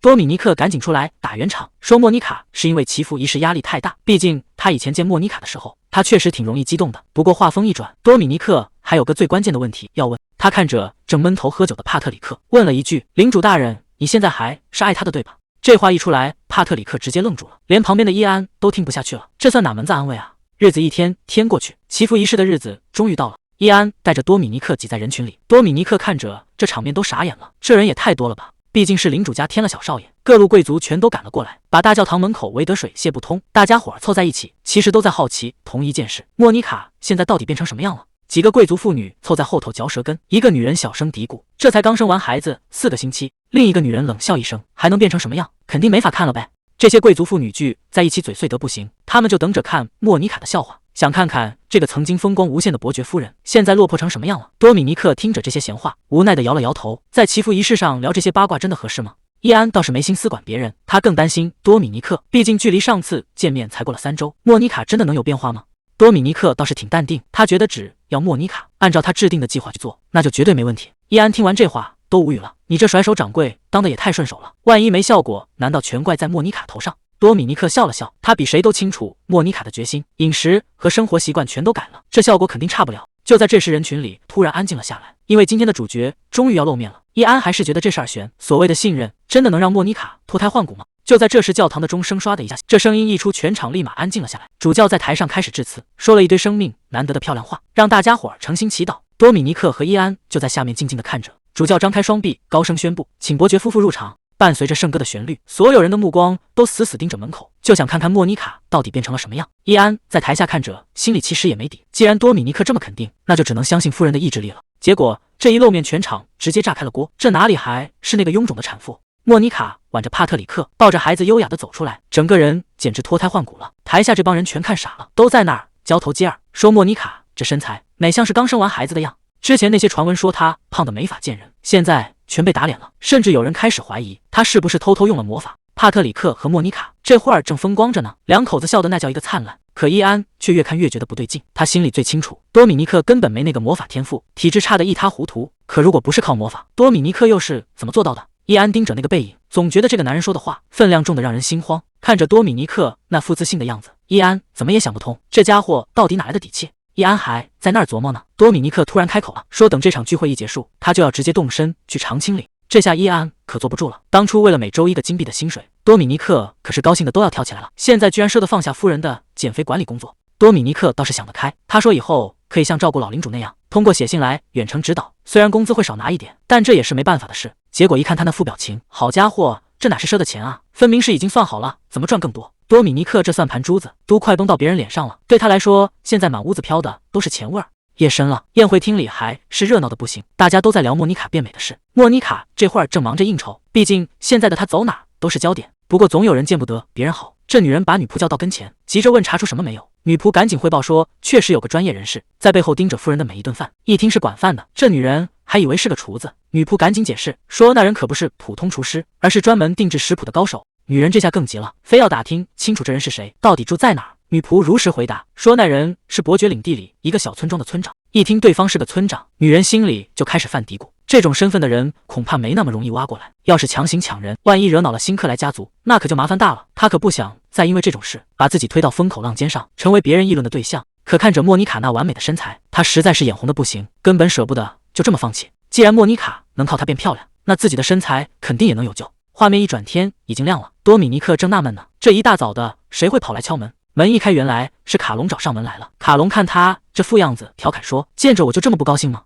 接着卡隆又问，你离开村子这1个月，难道就不想知道发生了什么？多米尼克倒是淡定，他说之前不是约好了吗？出事就写信，既然没收到信，那肯定就是天下太平。结果卡隆哈哈大笑，说这回还真出了件大事。他直接递过来一个东西，让多米尼克赶紧拆开看看。看着桌上这大口袋，多米尼克一头雾水，这到底是什么？卡隆直接笑出了声，说这是卖海藻的分红到账了。这一大袋子金币是安东商会前几天刚送来的，卡隆特意把多米尼克那份送了过来。多米尼克听完有点意外，安东这小子动作够快的，居然已经从他爷爷的公司独立出来了。卡隆笑着夸那孩子有魄力，说他现在的客户比预想的还要多，干脆就直接自立门户了。卡隆一脸真诚地道谢，说这全靠多米尼克的主意，现在村里卖海藻赚的钱比以前辛苦打鱼多出了一大截。多米尼克倒是很谦虚，他说光靠自己可搞不定这么多活，收割、清洗、晾晒，全靠村里渔业协会的大家伙一起拼命。不过多米尼克话锋一转，说卡隆这趟来的正是时候。多米尼克顺势拿出一张图纸，让卡隆帮着长长眼。这图纸一铺开，卡隆半天没说出话来，他盯着上面的标记问多米尼克，你这画的到底是什么？多米尼克这回是动真格的了，他给出了一个承诺，只要这事儿能成，咱们村的人以后就再也不用为吃饭发愁了。这一大早，几个大男人居然跑到了海边。卡隆指着这片海说，这地方水浅浪小，连渔船都下不去，除了给小孩玩，基本就是块废地。结果多米尼克一听，反而觉得这地方绝了，这就是他要找的宝贝。卡隆这下彻底懵了，多米尼克，你到底想干什么？多米尼克笑了笑，看来他心里早就有了主意，他接下来的计划恐怕要让所有人都大吃一惊。多米尼克说，这里主打的就是自然和放松，换句话说，他要在这儿建个度假村。卡隆这帮人听得一头雾水，度假村这又是个什么新鲜玩意儿？日子一天天过去，这片原本没人要的荒地，动静是越来越大。等易安再过来的时候，眼前的景象让他彻底没话说了，到处都是叮叮当当的敲打声，一排排巨大的木质框架顺着海岸线铺了开去。工地上一片热火朝天，多米尼克这间工当得那是相当有节奏感。他拿着2根木棍在那儿敲得正起劲，说是给大伙儿鼓劲，其实就是在制造噪音。易安在旁边看了半天，实在是忍不住了，你这到底是在干嘛？多米尼克还挺理直气壮，我在监督施工啊。易安这辈子就没见过这么烦人的监工，他摆摆手，行了，赶紧跟我走一趟。看易安这严肃的样子，估计是有什么正事。多米尼克问，咱们这是要去哪儿？易安走在前面，去参加村长会议。不知不觉都过去1个月了，这会议地点选得挺气派，可里面的气氛却有点让人捉摸不透。接下来的议题非常关键，伯爵家添了小少爷，咱们送的衣服颜色绝对不能撞车。闹了半天，这帮有头有脸的人物居然在为这种事发愁，底下的人立马吵开了，一个说要订绿色，另一个非要抢色，这下可好，两边谁也不让谁，直接在会场上杠起来了，甚至还有人在这儿旁若无人的抽烟。能不能先把烟掐了再说话？干脆抽签决定得了。多米尼克看着这帮吵架的村长，真是头都大了。就在这时候，女仆推门走了进来，说是领主大人正带着士兵训练，一会儿还要发表讲话并共进午餐。这帮村长一听，立马就坐不住了，能见领主一面，对他们来说简直是撞了大运。多米尼克却一脸嫌弃，这有什么好激动的？说白了，不就是去当个气氛组，在那儿机械鼓掌吗？镜头一转，大伙儿已经到了训练场，还没走近，就听见一阵阵震天响的。村长们看着眼前的场面，忍不住感叹：这训练强度看着可真够呛啊！这训练场上的士兵看着状态不太对劲，还没练2下呢，就开始大口大口喘粗气。现在这帮年轻人没打仗就练成这样，想当年我们那时候那才叫真训练。多米尼克在旁边听着，还没来得及接话，前面的士兵突然弯下腰，直接吐了出来。这下多米尼克坐不住了，赶紧跑过去问：你这情况持续多久了？士兵虚弱的抬起头，还没等他回答，多米尼克又追问了一句：除了恶心，还有没有发烧、拉肚子？士兵有气无力的解释：今天早上就开始不舒服，身上发冷，肚子也疼得厉害。话还没说完，这士兵脸色一变，又是一阵翻江倒海。从今天早上就开始了。多米尼克越想越觉得不对劲，这病来得这么整齐，绝对是祸从口入。他转身就进了厨房，厨师长看见他倒是一点不意外，还以为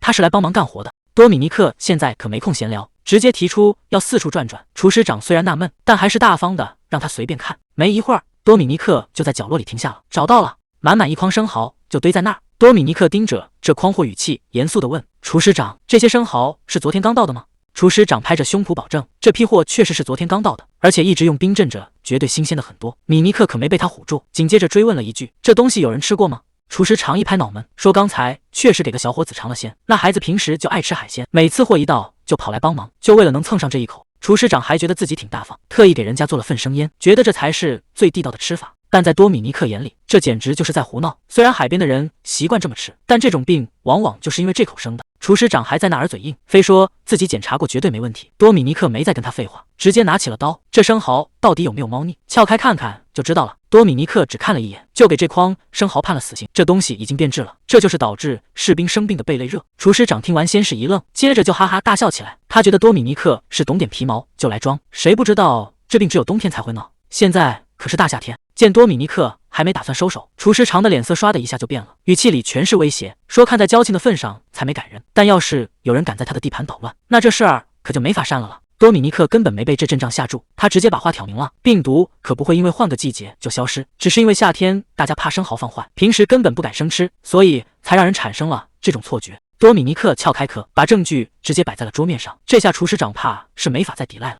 多米尼克直接摊牌了，那个叫米奇的士兵现在又是吐又是拉，还浑身发冷，肌肉疼。他盯着厨师长问：你说这病是从今天早上开始的对吧？厨师长这下彻底慌了，连声追问这是不是真的。多米尼克接着分析，目前只有米奇一个人出事，既然是今天早上发的病，往前推1-2天，厨师长你觉得问题出在哪儿？厨师长这回是真怕了，平时出点小差错也就罢了，偏偏赶上现在是大热天特训，领主大人还要亲自来视察，这一查出来饭碗肯定保不住了。他心里直犯嘀咕，要是被开除了女儿的学费怎么办？老婆那关怎么过？厨师长这会儿脑子里全是坐牢的画面，要是真因为食材问题让部队减员，那可不是闹着玩的。就在他快崩溃的时候，多米尼克一句话直接让他看到了希望。他说这事儿他能帮上忙。厨师长当场就愣住了，压根儿没想到对方会伸援手。多米尼克倒是挺仗义，觉得既然大家认识，现在既然发现了隐患，就没道理袖手旁观。时间不等人，多米尼克打算立马动手换菜单，趁着还没开饭赶紧补救。可厨师长却叹了口气，说这规矩定得死死的，这次特训完全模拟实战，连后勤这块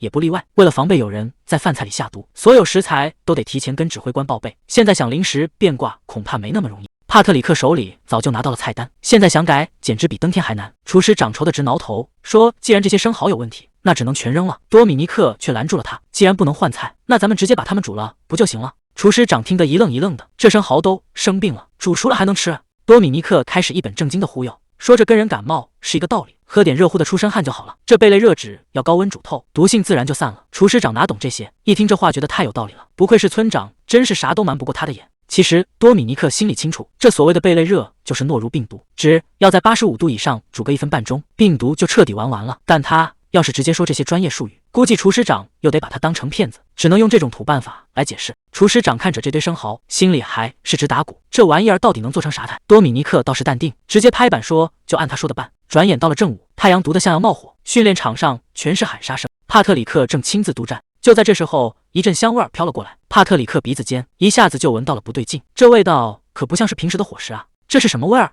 锅里这会儿正滋滋冒油，生蚝裹上蛋液往里一滚，香味唰的一下就出来了。多米尼克一边盯起火候，一边交代：“油一定要给足，得煎成金黄酥脆的炸物才行。”他催着大家赶紧把柠檬汁挤出来加糖，这种酸甜口最能帮人找回胃口。这时候，帮厨搬来了一大筐鸡肉，本来是打算撕成丝做沙拉的。多米尼克一听，干脆换个思路，直接做成热腾腾的香辣鸡汤。这下非要给他们加把火不可。既然大米不够分，他干脆提议换成面条，反正管饱才是硬道理。伊安就在后头看着，一句话也没说。镜头一转，训练场上的士兵们正顶着大太阳练得起劲，可这口号喊着喊着，调子就有点不对了。这股香味顺着风飘过来，谁还能坐得住啊？这香味一飘过来，连帕特里克都坐不住了。今天到底做的什么？怎么会这么香？旁边的骑士也跟着搭腔，看来今天厨房是真下功夫了。帕特里克干脆顺水推舟，让大家停下训练，赶紧开饭，还特意交代的让士兵们先吃饱。这话一出口，底下这帮人直接乐疯了，嗓门喊得比刚才练武时还响，满脑子全是开饭2个字。帕特里克心里很清楚，忠诚这东西从来就不是白拿的，自己不像父亲那样有名气，只是个普通人，所以更得明白怎么收买人心。帕特里克心里清楚，想要带好这支队伍，就要找机会多跟士兵们接触。主厨在一旁赶紧赔不是，生怕这顿简餐怠慢了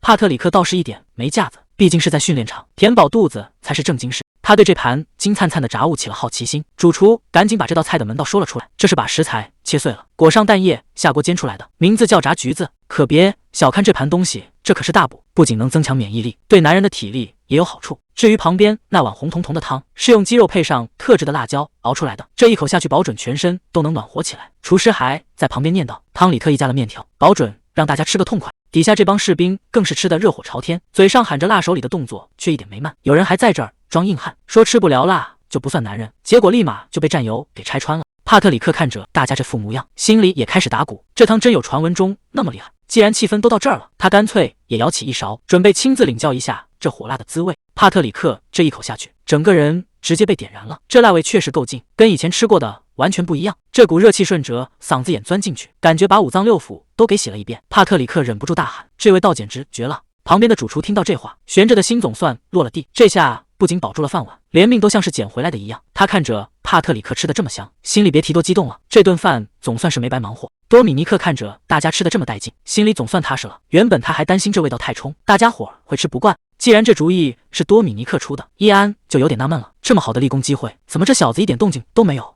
毕竟多米尼克的村子现在正缺钱，要是能趁机找领主要点赏赐，往后的日子肯定能好过不少。结果多米尼克听完这话，反而觉得伊安有点意思，在他眼里，这位骑士大人想的还是太简单了。伊安还在那儿替多米尼克操心，觉得这小子太老实。结果多米尼克反问他，功劳都摆在明面上了，还用得着自己去求赏赐吗？伊安还没反应过来这话什么意思，主厨就火急火燎地冲了过来，一边跑一边喊着多米尼克的名字。看主厨这高兴劲儿，就知道这顿饭立了大功。领主大人不仅满意，还特意发了一大笔奖金。多米尼克故意逗他，问主厨是不是打算把钱全揣自己兜里。主厨哪敢啊，赶紧拉着多米尼克的手表态，说要把自己那份奖金全给多米尼克。虽然厨房其他人的份儿不能动，但主厨这份心意是给足了。多米尼克也见好就收，毕竟大家辛苦一场，谁都不能亏着。果然不出所料，领主那边这就派人来传话了。管家特意叮嘱多米尼克，待会儿面见领主，千万得把衣服整理利索。多米尼克倒是淡定，随口应了一声，这对他来说不过是计划中的一环。临走前他还不忘回头，故意在伊安面前显摆，瞧见没，真正有本事的人根本不需要到处嚷嚷。看着多米尼克这副得意的嘴脸，伊安这下是真的火大，真想直接给他一拳，这小子实在是太欠揍了。多米尼克刚进屋，帕特里克就笑开了花。这次要不是多米尼克反应快，那帮士兵非要出大事不可。帕特里克感慨万千，这已经不是第一次欠他人情了。原本让人头疼的贝类热，转头就成了大家嘴里的美味。多米尼克嘴上说着不敢当，其实心里比谁都清楚，这波功劳是稳稳拿下了。帕特里克心里也跟明镜似的，这小子天天吃主厨做的饭，只要味道稍微不对劲，他一眼就能瞧出猫腻来。帕特里克现在是越看多米尼克越顺眼，不仅懂吃，连贝类热这种麻烦事都能提前看穿。他干脆直接抛出了橄榄枝，问多米尼克愿不愿意留下，把整座城堡的后勤和厨房都交给他管。这可是多少人求都求不来的美差。结果多米尼克想都没想就给推了。他说：“领主大人，这儿已经有厉害的主厨了，自己要是留下，那不是抢人家饭碗吗？更重要的是，他在老家那边还有个关乎生死的项目要忙，实在是抽不开身。”这话一出成功，勾起了帕特里克的好奇心。什么项目能比在领主身边当差还重？多米尼克等的就是这一刻，大鱼终于要上钩了。他开口第一句话就直戳帕特里克的痛处，说领主手下的长青村现在就是个啥也没有的穷地方。之前靠卖海草确实赚了点，可那都是看天吃饭，海龟一走，村民们又要饿肚子了。帕特里克听完心里多少有点不是滋味，自己这个当领主的还没操心，反倒让多米尼克把活儿全干了，这让他觉得挺没面子。为了找回点面子，帕特里克主动提出要帮忙，打算给这个项目投点资源。结果多米尼克接下来的话让全场都愣住了，他居然说：“领主大人，这事儿还真不用您帮忙。”这话一出口，整个屋子静得连根针掉地上都能听见。伊安整个人都听傻了，下意识问了一句：“你说什么？”连帕特里克都愣住了，堂堂领主主动给资源，这小子居然想都不想就给推了。就在这边还没回过神的时候，城里的另一头有人正愁得胃疼。这位就是朗多商会的会长，他现在只要一想起那堆海草，心里就堵得慌。要不是那个叫安东的小鬼乱插一脚，这片领地的食材生意本来全是他一个人的天下。会长现在是真坐不住了，照这么下去，那个叫安东的小鬼还没成年就能把他的生意全抢光。他对着手下大发雷霆，骂他们全是饭桶，赶紧给我想个招出来。手下们凑在一起嘀咕半天，居然提议去把安东揍一顿，或者干脆一把火烧了仓库。会长听完差点煤气炸了，他拍着桌子大骂：“老子10年前就不当雇佣兵了，现在是正经商人，你们脑子里装的都是江湖吗？”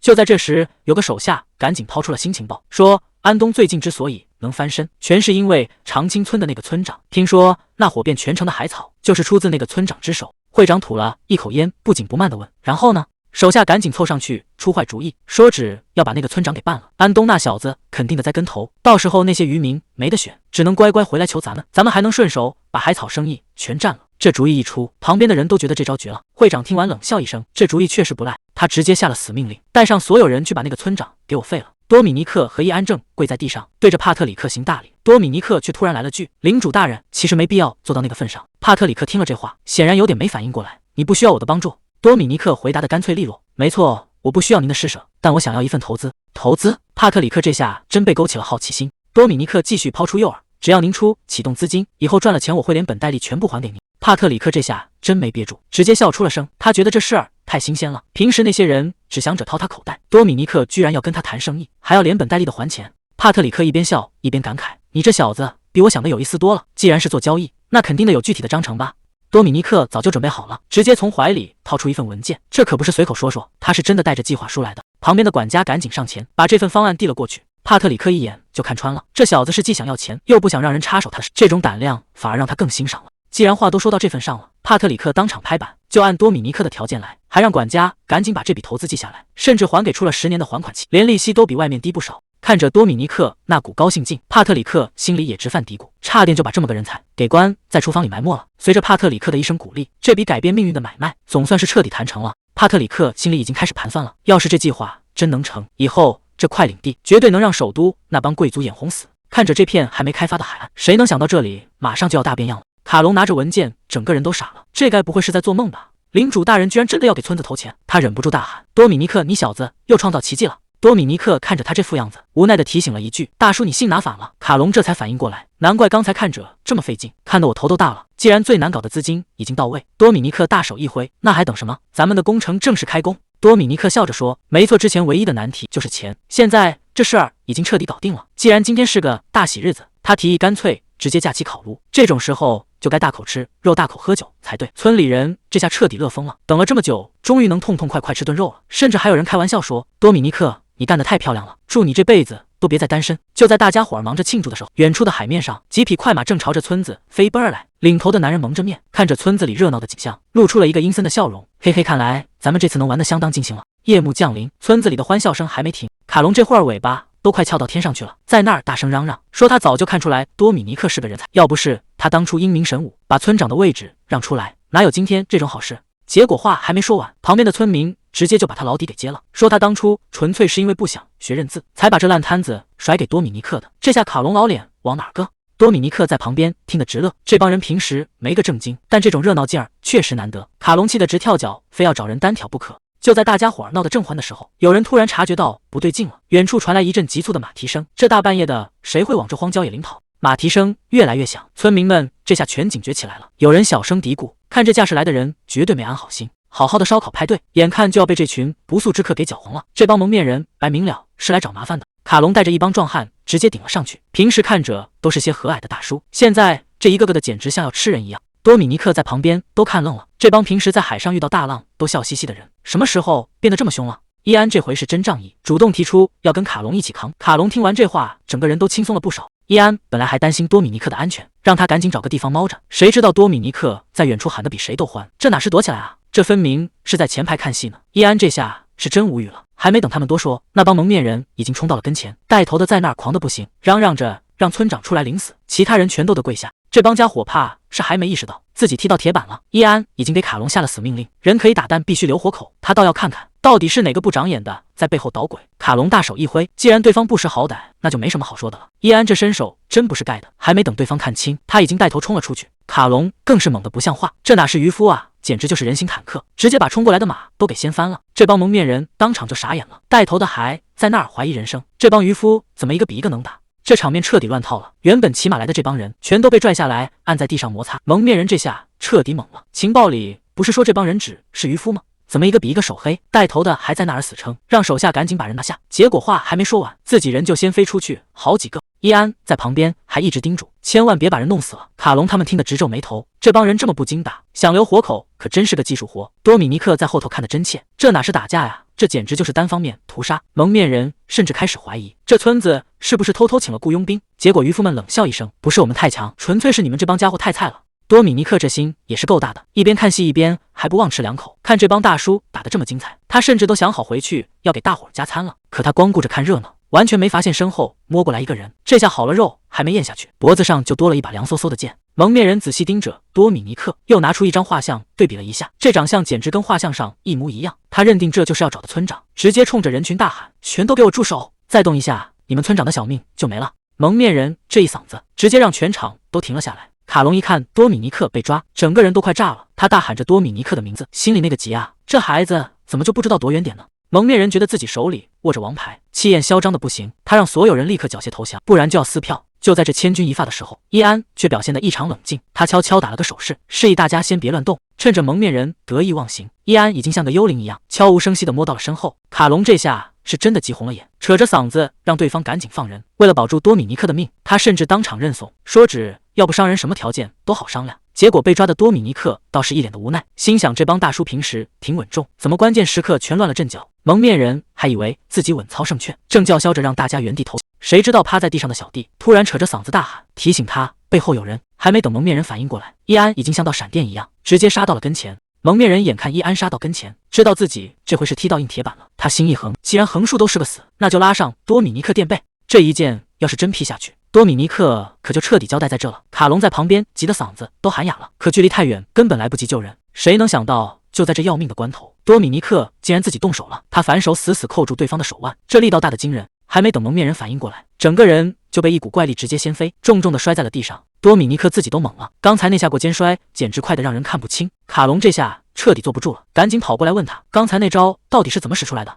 多米尼克还在怀疑人生，难道自己真是个练武奇才？以前怎么没发现还有这天赋？谁能想到平时看着文弱的多米尼克竟然还有这种身手，连地上的蒙面人都被打傻了。卡隆这帮人倒是一点不客气，甚至还想让他现场演示一下刚才那一下。伊安在旁边看出了点名堂，刚才多米尼克动手的时候，身体里是不是有魔力在流动？画面一转，刚才那帮闹事的现在全被捆成粽子跪在地上。带头的安东一眼就认出了他们，说这帮人肯定是朗多商会的，之前就在店铺附近鬼鬼祟祟，一看就是惯犯了。安东接着说，这帮家伙名声臭得很，只要给钱什么脏活都干，没想到现在胆子大到敢明抢了。结果跪在地上的男人冷笑一声，说谁认识什么朗多，咱们可是自由自在的强盗，谁也不服。这帮人还在那儿装傻。多米尼克一脸坏笑的问，你们真不认识他？本来还想给个机会，只要老实交代就能放走一个人。这话一出口，这帮所谓的硬汉一下子全破防了，争先恐后的喊着要招供。刚才还说自己是自由的强盗，现在为了保命连脸都不要了。带头的那个直接气炸了。多米尼克看着这出闹剧，心里一点都不觉得好笑，这种见风使舵的德行反而让他更火大了。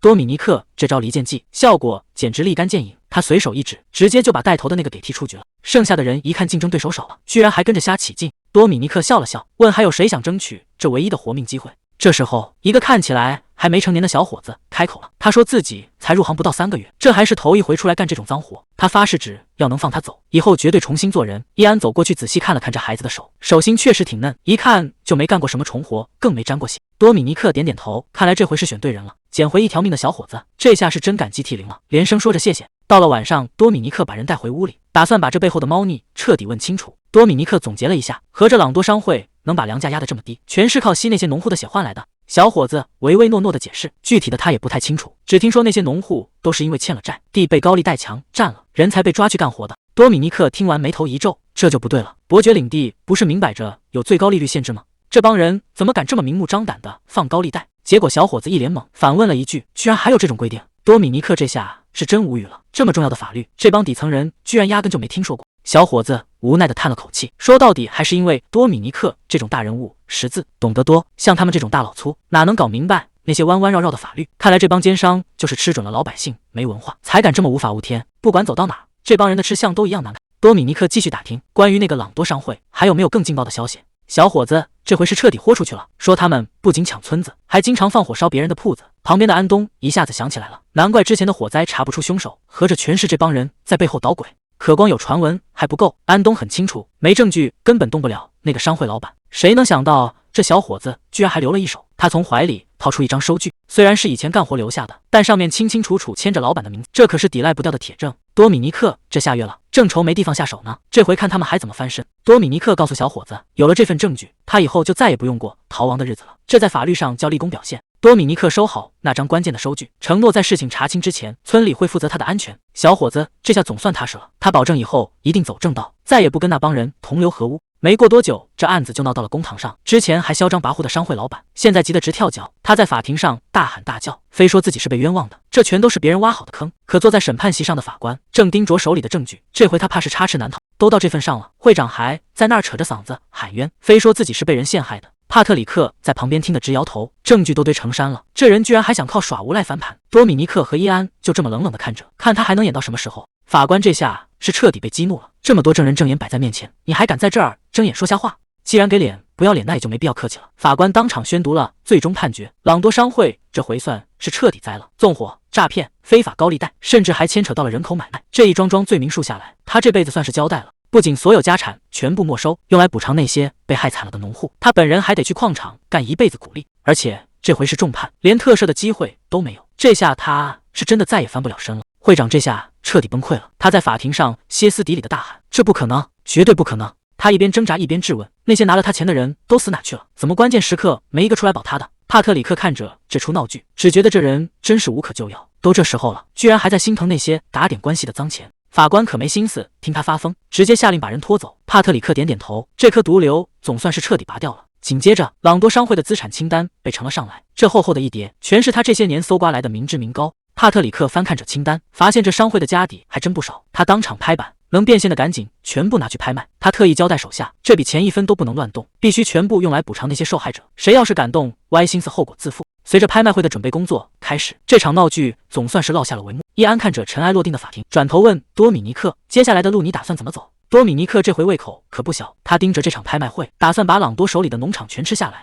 伊安听完都愣住了，放着现成的大商会不要，居然只要那几块地。多米尼克解释说，为了他的餐饮中心能做起来，这些农场才是最核心的宝贝。伊安听得一头雾水，上次还说是度假村，这新词儿真是一个接一个。就在大家准备大干一场时，台上的官员突然宣布，今天的规矩改了，每人竟然只能拍2件东西。这消息一出，底下坐着的商人们全炸锅了，这不明摆着不让人包圆吗？官员倒是挺淡定，只说是领主帕特里克的决定，为了防止有人搞垄断，这回谁都得收敛点。这规矩一改，底下的商人们全麻了，都在那儿纠结到底该绑哪2个。多米尼克也犯难，这名额有限，到底该盯着哪块肉？他抬头看了看远处的帕特里克，这位领主大人正稳稳地坐着。多米尼克这下反应过来了，这规矩虽然限制了上限，但也给了他这种小本经营的机会啊。他直接乐开了花，只夸领主大人这招实在是高。拍卖师清了清嗓子，开始念那长长的一串清单，从商会大楼到朗多的私人豪宅，甚至连马车珠宝都拿出来卖了。多米尼克在底下听德兴都提到嗓子眼了，嘴里不停地念叨着一定要轮到自己。终于拍卖师念到了最后，也是多米尼克最想要的那块地——鲁特维亚农场。这一招简直绝了，多米尼克心里乐开了花。既然每人只能拍2件，那些大佬就没法包场了，竞争压力一下子小了太多。伊安在旁边看着他这副算盘打响的样子，一时间都不知道该说什么好。台下的商人们这下全愁坏了，都在心里默默祈祷，千万别有人跟自己看上同一个宝贝。随着台上的一声令下，这场重头戏总算是正式开场了。多米尼克已经完全进入了状态，拍卖会继续，下一件拍品刚推上来，气氛就开始不对劲了。拍卖师这介绍词也是绝了，说这裙子是朗多的私人心头好，还是他亲自穿过的。这话一出，台下这帮人全都在犯嘀咕，这种东西白给都没人要吧。连多米尼克都在吐槽，说这玩意儿送他都嫌占地方。结果打脸来得太快，35号直接举牌，拍卖师赶紧接话，这件奇葩裙子总算成交了。旁边这男人还挺得意，说要拿回去送老婆当礼物。多米尼克和伊安听完直接没话了，这礼物要是真送出去，家里还不得闹翻天。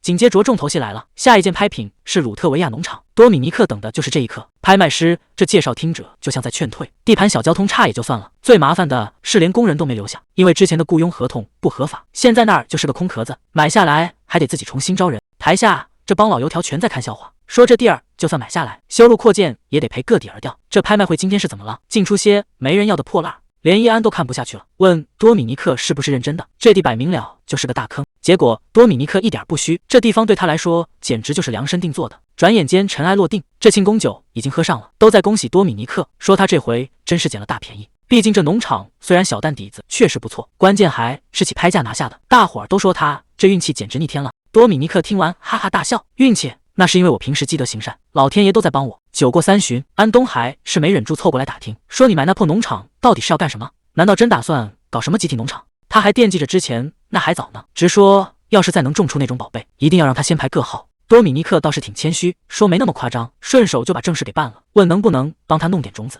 这一张清单递过去，对面安东直接看傻了，种子倒是好办，可这么多品种，光是配肥料就要花不少功夫。结果多米尼克一句话，差点没让他把酒喷出来。肥料那玩意儿根本不需要，他这回是打算彻底玩个大的，直接搞纯天然种植，这操作真是让人越来越看不懂了。安东还是觉得不靠谱，特意提醒多米尼克，这没肥料庄稼根本长不出来。多米尼克却反客为主，直说自己懂行，这回要搞什么有机种植。旁边的伊安听得一头雾水，这新词儿是一个接一个，他完全猜不透多米尼克这次又在打什么算盘。既然不用那些乱七八糟的添加剂，种子准备起来倒也快，4天就能全部凑齐。多米尼克更绝，连钱都不打算给，直接拿海产品抵账，这买卖做的真是滴水不漏。正式谈完，这杯酒下肚，合作就算是彻底定下了。多米尼克这回是真遭罪了，这马车晃得他想死的心都有。他求着伊安赶紧停下，可这荒郊野岭的，哪是说停就能停的地方？伊安在旁边也是一脸嫌弃，直说拍卖会的时候就提醒过，这破路根本没人走，谁让他昨天庆功宴喝得那么凶，现在知道后悔了吧？多米尼克现在连反驳的力气都没了，只能在那儿一个劲儿的难受。看来这便宜农场的第一道关卡，竟然是这要命的路况。好在这一路颠簸总算要到头了，随着马车慢慢停稳，这一块被所有人看衰的土地终于到了，总算是下车了。多米尼克这副样子，感觉活儿都快被颠没了。本以为大家都嫌弃的小破地儿，没多大点规模，结果放眼望去，这片农场居然还挺像那么回事。伊安在旁边也跟着点头，这地方确实够大，完全能撑起一个农场的号。多米尼克蹲下一看，这钱花得还真不冤，土质黑得发亮，全是难得的肥沃土地。可惜伊安是个外行，根本听不懂这些门道，只能在一边干看着。正事还没开始干，多米尼克就急着翻行李，说要先处理一件火烧眉毛的大事。伊安还纳闷呢，这荒郊野岭的能有什么急？结果多米尼克嘿嘿一笑，拿出了锅碗瓢盆，现在对他来说最要命的就是这宿醉，得赶紧弄点醒酒汤续命。伊安也是服了，这地还没寻完呢，就开始惦记着吃。多米尼克倒是一点不慌，反正的又不会长腿跑了，填饱肚子才是硬道理。多米尼克说干就干，先烧上一大锅开水，这醒酒汤能不能成，全看这最后的一味秘方。他从包里掏出一瓶红彤彤的液体，还好这玩意儿还算新鲜。伊安在旁边看得一头雾水，凑过来问这到底是什么。多米尼克嘿嘿一笑，这可是大补的好东西，新鲜的牛血。一听要吃这玩意儿，伊安整个人都不好了。多米尼克倒是一脸淡定，直说这种美味确实不是谁都能消受得起。看伊安实在接受不了，多米尼克也挺大方，行吧，那这份特供版就不给你加料了，安抚好了这位骑士大人。多米尼克搓了搓手，这下大厨总算要正式露一手了。趁着锅里正咕嘟着，他把腌好的青菜一股脑倒进去，这调料配比一看就是老手。随着热气这么一蒸，那香味唰的一下就钻出来了。多米尼克闻着这味儿，感觉整个人都活过来了，直呼这简直就是宿醉克星。刚才还一脸嫌弃的伊安，这会儿闻着香味，竟然主动改了主意，让多米尼克给他也加点牛血。多米尼克都听愣了，刚才不是还说死也不吃吗？伊安这下也顾不上什么面子了，既然闻着这么香，那就干脆试试看。多米尼克嘿嘿一笑，这就对了嘛，不加血的醒酒汤那根本就没有灵魂。最后再撒上一把灵魂辣椒圈，配上一碗刚出锅的大米饭，这荒郊野岭的第一顿饭总算是大功告成了。看着这一大锅滚烫的汤，多米尼克自己都犯嘀咕，是不是手抖做太多了？估计是以前伺候那帮大叔习惯了，这分量直接奔着喂饱一个排去。不过他倒是一点不愁，这顿吃不完，明天热热还能接着吃。他先给自己盛了一大碗，这第一口下去，整个人直接就通透了。什么冷面、披萨、汉堡包，在这一碗热辣滚烫面前，全都往后稍，这才是真正的宿醉克星。多米尼克吃的那叫一个旁若无人，旁边的伊安直接看傻了，这吃相确实有点过于狂野。他盯着碗里那块红彤彤的牛血，心里还在不停的打鼓，这玩意儿真的能吃吗？这平民的快乐看来真不是那么好领悟的。就在伊安刚要做心理建设的时候，远处唰的一下传来一声大喊，他在那儿！多米尼克正吃得满嘴流油呢，这下两人都愣住了，顺着声音看过去，好家伙，一大帮人正气势汹汹的往这边冲。多米尼克还挺乐观，觉得这应该是以前在这儿干活的农民，估计是听说新老板来了，打算过来打个招呼。可这招呼打得有点不对劲啊，等这帮人冲到跟前一看，手里拿的全是草叉和镰刀，这架势哪像是来欢迎新领主的，这分明是来拼命的呀。这帮人呼啦一下全围上来了，嘴里还不停的嚷嚷说，虽然赶走了之前的恶霸，但谁知道新来的又是什么货色？他们这是想趁着新官上任，先给多米尼克来个下马威，好把以后的规矩给定死。带头的那个挥着镰刀问，你就是这儿的新领主？多米尼克这会儿正忙着干饭呢，随口应了一句，没错，就是我。这态度可把对方给点燃了。带头的扯开嗓门大喊，那你就给我听好了。带头的男人把家伙往地上一跺，扯着嗓子大喊，我们绝对不做奴隶。多米尼克嘴里还嚼着饭呢，随口就回了一句，行啊，你们本来就不是奴隶。这话一出，对面那帮人全愣住了。带头的结结巴巴的问，等会儿你说的是真的？多米尼克端着碗反问，那当然了，难道你们这辈子一直都在被骗吗？男人想了想，小声回了一句，好像还真是。就在两边尴尬的不行的时候，拉奇突然从旁边冒了出来，多米尼克一眼就认出了他，原来你小子住这儿啊。多米尼克笑着问他最近怎么样，拉奇乐呵呵的回话，多亏了你给的那张借据，帮了我大忙了，我也是刚回村子没多久。拉奇转头就跟自家老爹介绍，爸，这就是我之前跟你提过的长青村的那位村长。这话一出口，刚才还凶神恶煞的这帮人全傻眼了。带头的男人赶紧弯腰赔罪，说刚才真是太失礼了，原来拉奇说的救命恩人就是眼前这位新领主啊。拉奇在那儿一个劲的夸，说要不是多米尼克帮忙，真凶根本抓不到，这事儿总算是有个好结果了。多米尼克也跟着解释，说拉奇之前也是被逼无奈，而且这农场他可是正儿八经买下来的。话还没说完，空气中突然传来一阵响声，这帮刚才还气势汹汹的村民肚子全都不争气的叫了。多米尼克笑了笑，这气氛都到这儿了，干脆大家坐下来一起吃顿热腾腾的醒酒汤吧。刚才还闹得不可开交，这会儿全都在这儿埋头苦干，这醒酒汤一入口那是真香啊。多米尼克在旁边看着，发现这帮人胃口实在太大了，这点东西根本不够塞牙缝的。既然这样，那就只能再加点料了。他赶紧翻出压箱底的调料，又去地里现摘了一大把新鲜货。就在他忙着削皮的时候，伊安也凑了过来，问他有没有什么能帮上忙的。多米尼克直接下令把这些土豆皮全削了，再切成细丝。伊安答应得倒是挺快，可多米尼克又补了一句，记住啊，一定要切得又细又均匀。伊安这下没话说了，只能老老实实接了这活。谁能想到这拿惯了大剑的手，拾起菜刀来也这么溜。旁边的村民都看呆了，原来当骑士的连切个土豆都这么专业吗？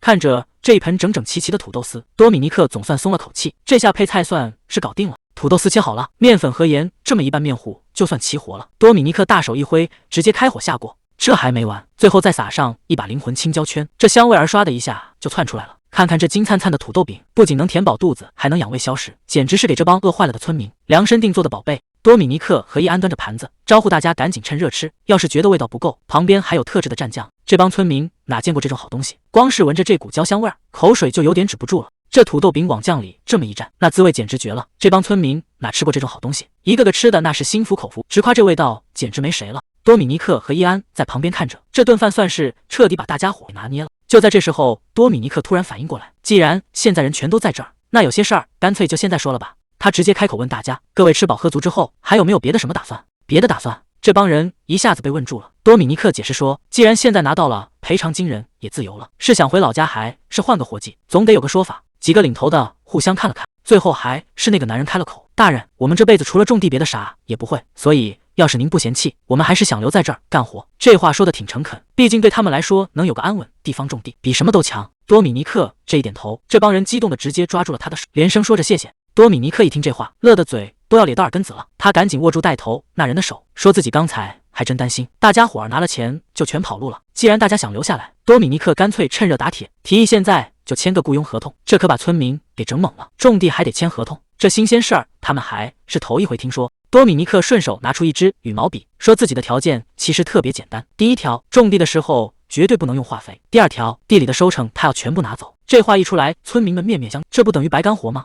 结果多米尼克紧接着又补了一句，作为补偿，他一年会发4次金币当工资，要是收割的时候忙不过来，他还会额外出钱雇人来帮忙。村民听得一愣一愣的，不用化肥种地，这活儿确实不好干。可多米尼克态度很坚决，这买卖到底划不划算？大家心里都在打鼓。带头的男人犹豫了一下，开口问多米尼克能不能跟他去个地方。既然话都说到这份上了，多米尼克和伊安也没多想，直接跟着他往村子深处走去。等这扇大门一推开，屋子里的景象让多米尼克整个人都看傻了。这满满当当的一屋子，全是堆成山的粮食。多米尼克忍不住问：这到底是怎么回事？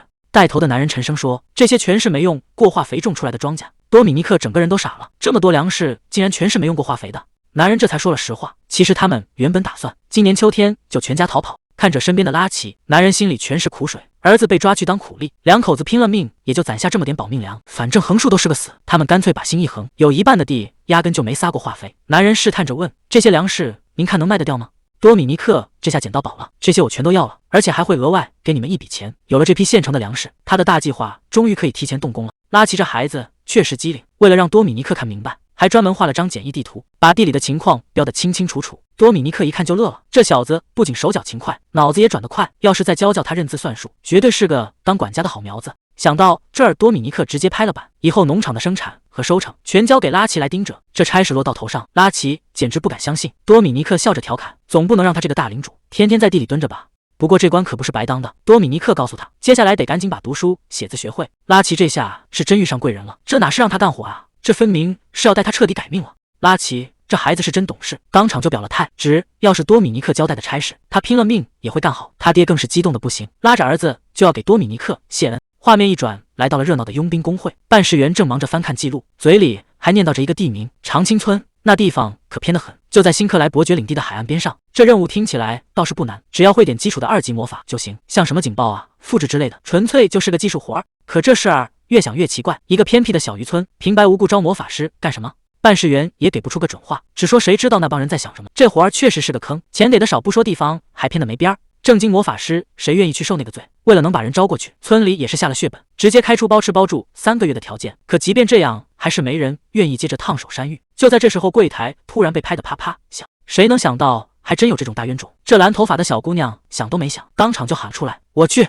多米尼克找的帮手，这不就来了吗？这姑娘刚下马车，拎着行李还没走2步，就被眼前的景色给镇住了。女人忍不住大喊：哇，这哪像个普通的渔村啊，简直漂亮的不像话！看来这趟差事比她预想的要精彩多了。这种安稳日子正是她一直想要的。之前听说要来乡下，她心里还挺犯嘀咕，现在一看这无敌海景，别说干3个月，就是再久她也乐意。这回真是捡到宝了，这差事找得太值了。结果还没高兴2秒，肚子就开始抗议了。看来再美的风景也顶不住这一顿饿呀。这一晃神天都快黑了，肚子饿得实在受不了。这种时候找个吃饭的地方比什么都强。就在他发愁的时候，鼻尖突然闻到一股香味，这味道简直要把人的魂儿都勾走了。能烤出这么香的面包，附近肯定住着个手艺人。既然碰上了，那就没理由空着肚子走过去。他决定顺着味儿找过去，哪怕是先赊账，也得把这顿饭给解决了。顺着香味找过来，结果屋里这几个大男人正为了最后一块华夫饼吵得不可开交。卡隆仗着自己年纪大，非说这块饼的归他。多米尼克可不干了，这饼可是他亲手做的，凭什么不能自己吃？就连平时挺稳重的伊安，这时候也厚着脸皮凑热闹，说自己才吃了2个还没饱呢。看着这几个大男人为了口吃的连形象都不要了，卡隆甚至还嘲笑多米尼克太瘦，说强者才配吃最后一块。门外的姑娘直接看傻了，她从早上到现在滴水未进，本以为找到了救命稻草，结果倒好，盘子里就剩最后那么一丁点了。这附近又没别的饭馆，要是这最后一块也没了，她今天怕是要饿晕在路边了。看着这帮大男人磨磨唧唧，这姑娘实在是等不及了。虽然心里有点过意不去，但现在填饱肚子才是头等大事。面子这东西哪有手里的华夫饼香啊？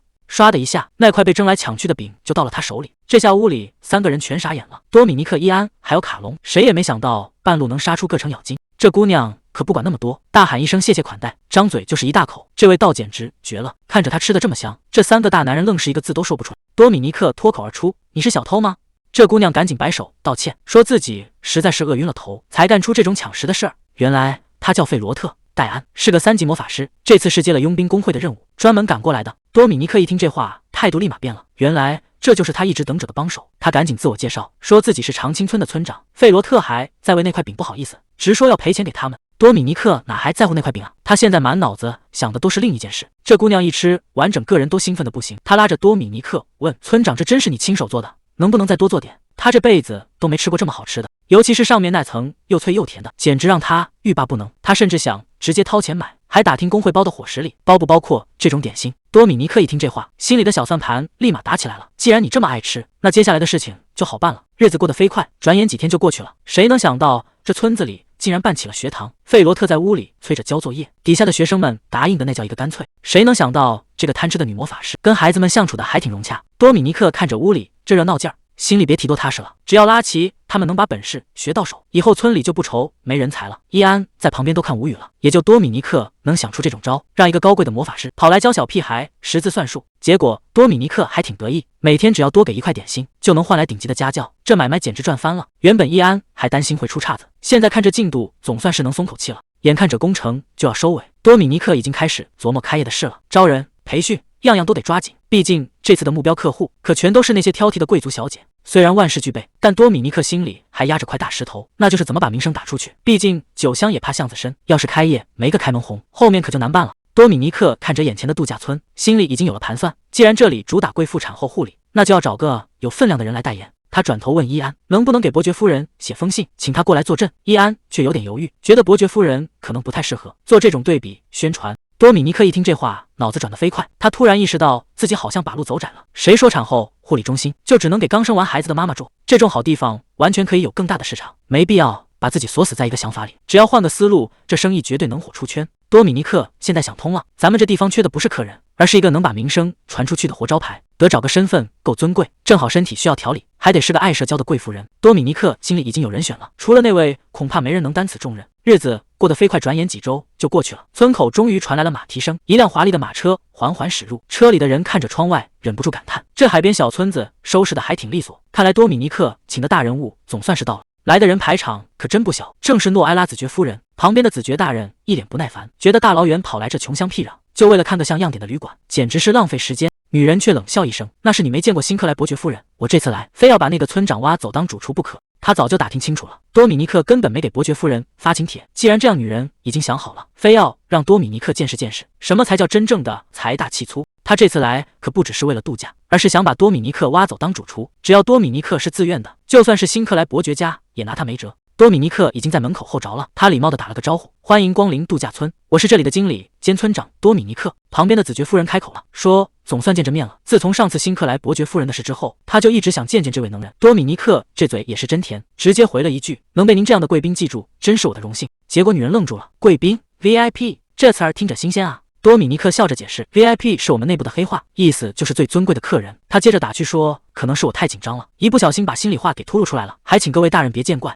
女人听得心花怒放，捂着嘴直乐，说这小伙子嘴可真甜，太会说话了。多米尼克拍了拍手，示意大家动起来。既然人都到了，那就先安排入住。他让员工们接手行李，领着这2位大人物往里走，还不忘祝他们住得愉快。子爵大人这下也挑不出毛病了，觉得这村长虽然年轻，但确实懂规矩，知道怎么伺候贵人。子爵大人一边走一边感慨，这地方环境确实没得说，但他心里还是有点打鼓，觉得这儿再好也就是个旅馆，估计住上3天就该腻了。多米尼克在后面听着，脸上露出一丝坏笑，想在这儿待腻，那得看他答不答应。结果还没走2步，子爵和子爵夫人就彻底傻眼了。刚才那副挑剔的镜头一下子望到了九霄云外，看着眼前这宏伟的建筑，两人甚至开始怀疑人生，这哪是普通的旅馆啊，简直就是顶级的私人别墅，甚至让他想起了当年蜜月旅行的感觉。服务员在前面带路，熟练地介绍着房间的布局，这边是休息的卧室，那边还专门留出了办公的书房，但这都只是开胃小菜。服务员走到窗边说，还有个惊喜要送给2位。接着他猛地拉开了厚重的窗帘，窗外的景色一下子铺开。服务员淡定地介绍，这是度假村客人的专属海滩，只要2位愿意，随时都能下去享受阳光。刚才还挑3拣4的2个人，这会儿直接看傻了眼，这种级别的待遇，恐怕连皇室都没享受过。看着窗外绝美的海景，子爵大人这下是彻底沦陷了。他深情地牵起夫人的手，温柔地喊了一声，我的夫人。子爵夫人也是满脸幸福，轻声回应着自己的丈夫。画面一转，度假村的沙滩上阳光明媚，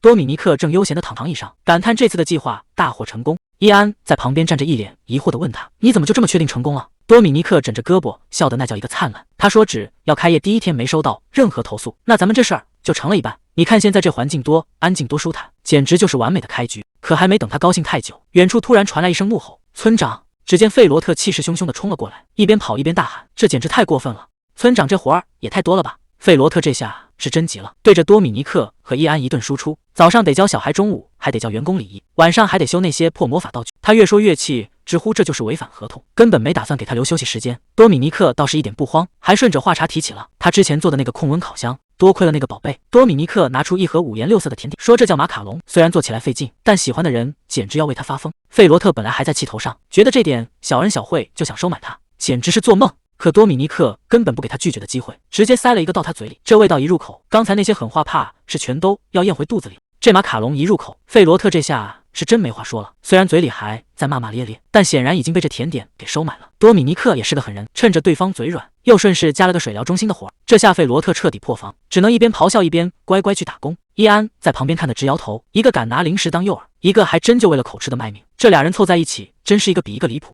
搞定了装修的事，多米尼克又开始琢磨明天的健身课。伊安压根儿不信那些娇生惯养的贵族小姐怎么可能愿意跑来受这份罪。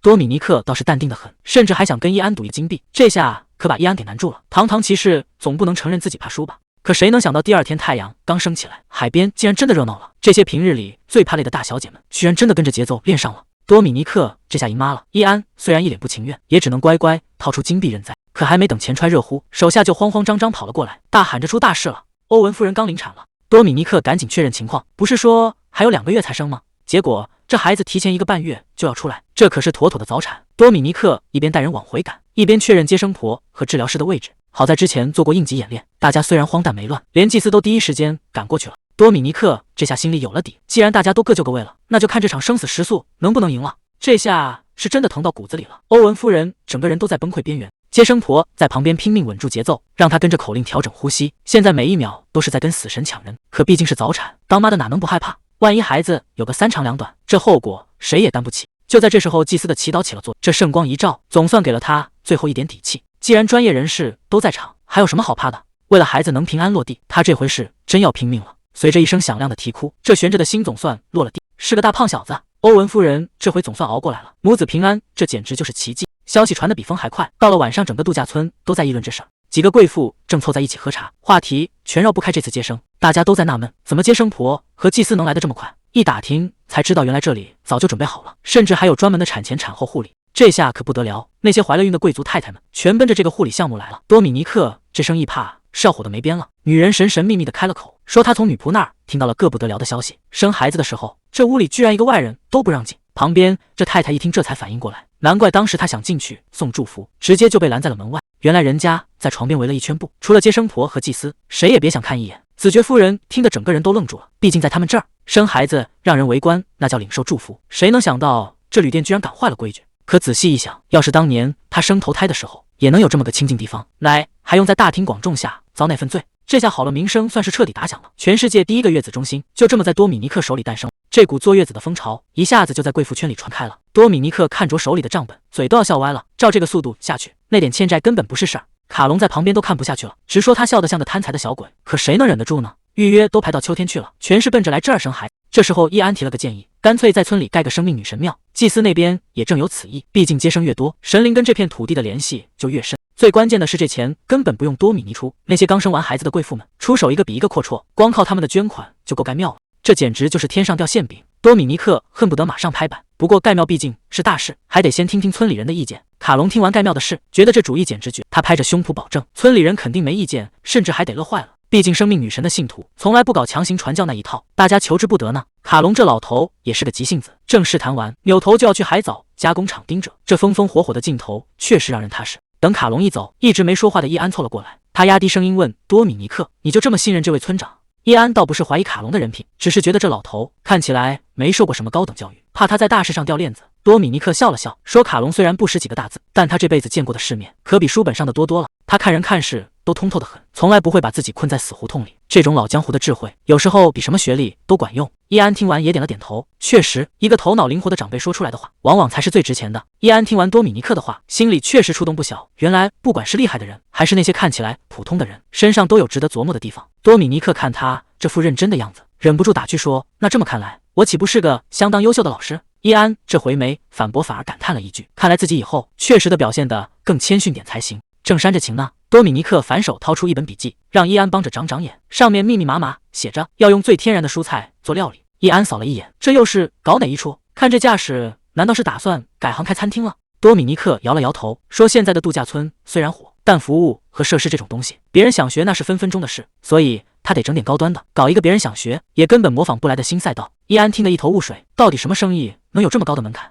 多米尼克微微一笑，直接吐出2个字：旅游。就在多米尼克忙着搞旅游的时候，辛克莱城堡的训练塔里传出了一阵狂笑。西奥多看着手里的情报，笑得根本停不下来，这小子简直太离谱了，拿了他的投资，居然跑去给孕妇盖度假村，甚至还把想去送祝福的贵族全都给拦在了门外。西奥多都不知道该夸他胆子大，还是该说他疯了。本来为了躲清静，他这把年纪已经很少出门了，可现在听说了这个村子的事，他觉得是时候离开这座塔出去走走了。毕竟能让他这种年纪还突破成为剑术大师，多米尼克这小子功不可没。既然要见面，总得准备份像样的礼物，就是不知道这份大礼多米尼克接不接得住。西奥多这回是真成了，这股力量一觉醒，帝国又多了一位顶尖的剑术大师。他现在最想做的就是赶紧去见见自家那个宝贝孙子。画面一转，多米尼克和易安正坐着马车赶路，看这天气倒是个谈正事的好日子。多米尼克突然一脸严肃，说要给易安提个正经建议。易安早就习惯他这套了，直接让他有话快说，别整那些没用的。结果多米尼克一开口，居然是想直接挖墙脚。他想让易安把大本营搬到村子里去，为了诱惑这位骑士大人，他甚至祭出了终极杀手锏，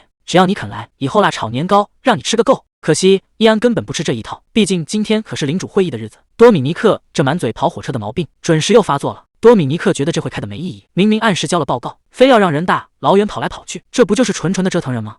易安赶紧让他闭嘴，毕竟信件这东西最容易造假，只有当面确认过，才能保证底下没出什么乱子。道理虽然是这么个道理，但看多米尼克这副嫌弃的样子，这会议背后的水恐怕比他想的还要深。多米尼克还在那碎碎念，说这地方连个邮件都发不了。易安赶紧安慰他，说领主大人其实挺看重你的。多米尼克可不信这套，真要是看中，怎么每次都跟绑架似的，非要把我硬拽过来？眼看聊跑偏了，多米尼克又想拿辣炒年糕打马虎眼，结果被易安当场识破，让他少来这套。结果刚一进场，多米尼克就成了全场的焦点，这帮老头子全围上来了，都想跟他的村子谈合作。有人想拉他去喝酒谈生意，有人显摆自家的铁矿，甚至还有人想预定度假村，说是要给儿媳妇待产用。全场的人都盯着他这块肥肉呢。这帮老头子为了抢多米尼克，差点在会场直接掐起来。多米尼克被围在中间，只觉得这会开得比干农活还累。就在场面快失控的时候，管家推门走了进来，说还有最后一项议程要办。底下的村长们一听就不乐意了，这都什么时候了，大家伙儿地里都忙着呢，哪有功夫在这儿耗着？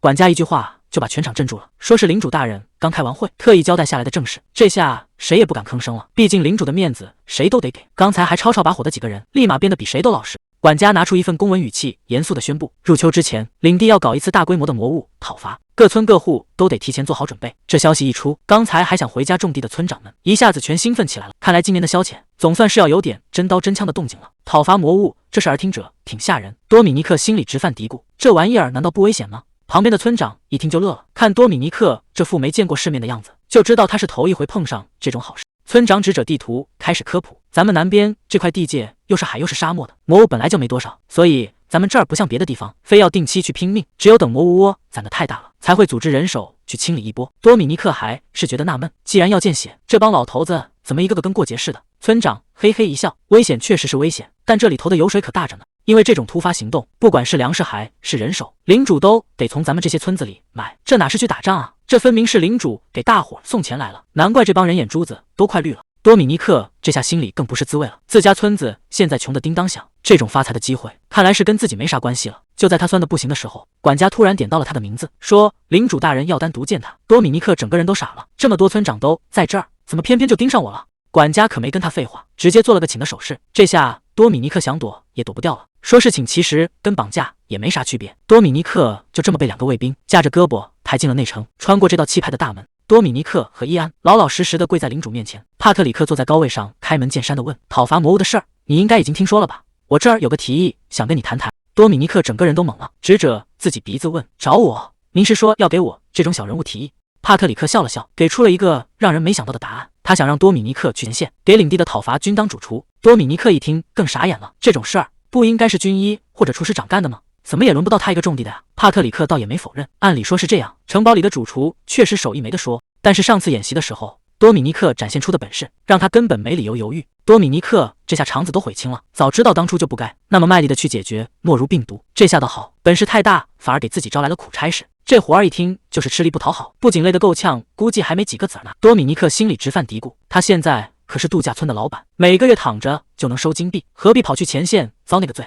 伊安在一旁斜着眼看他，你这是在犹豫，打算拒绝领主大人的提议吗？那眼神简直要把人给生吞活剥了，仿佛在提醒多米尼克，你一个小小的村长，哪来的胆子在这儿挑肥拣瘦？帕特里克倒是没生气，反而笑眯眯的补了一句，看来想用几个铜板，确实请不动你这位大忙人啊。多米尼克吓得魂儿都飞了，直接一个响头磕在地上，大声喊着，领主大人，您误会了。他赶紧找补说，给士兵们做饭是天大的正事，自己只是担心手艺不够，怕辜负了大家的期待。帕特里克听完笑了笑，既然你这么通情达理，那这事儿就好办了。他接着抛出一个重磅炸弹，只要这次任务办得漂亮，奖励可不是几个铜板那么简单，而是给你最想要的东西。多米尼克听得一愣，自己现在最缺什么？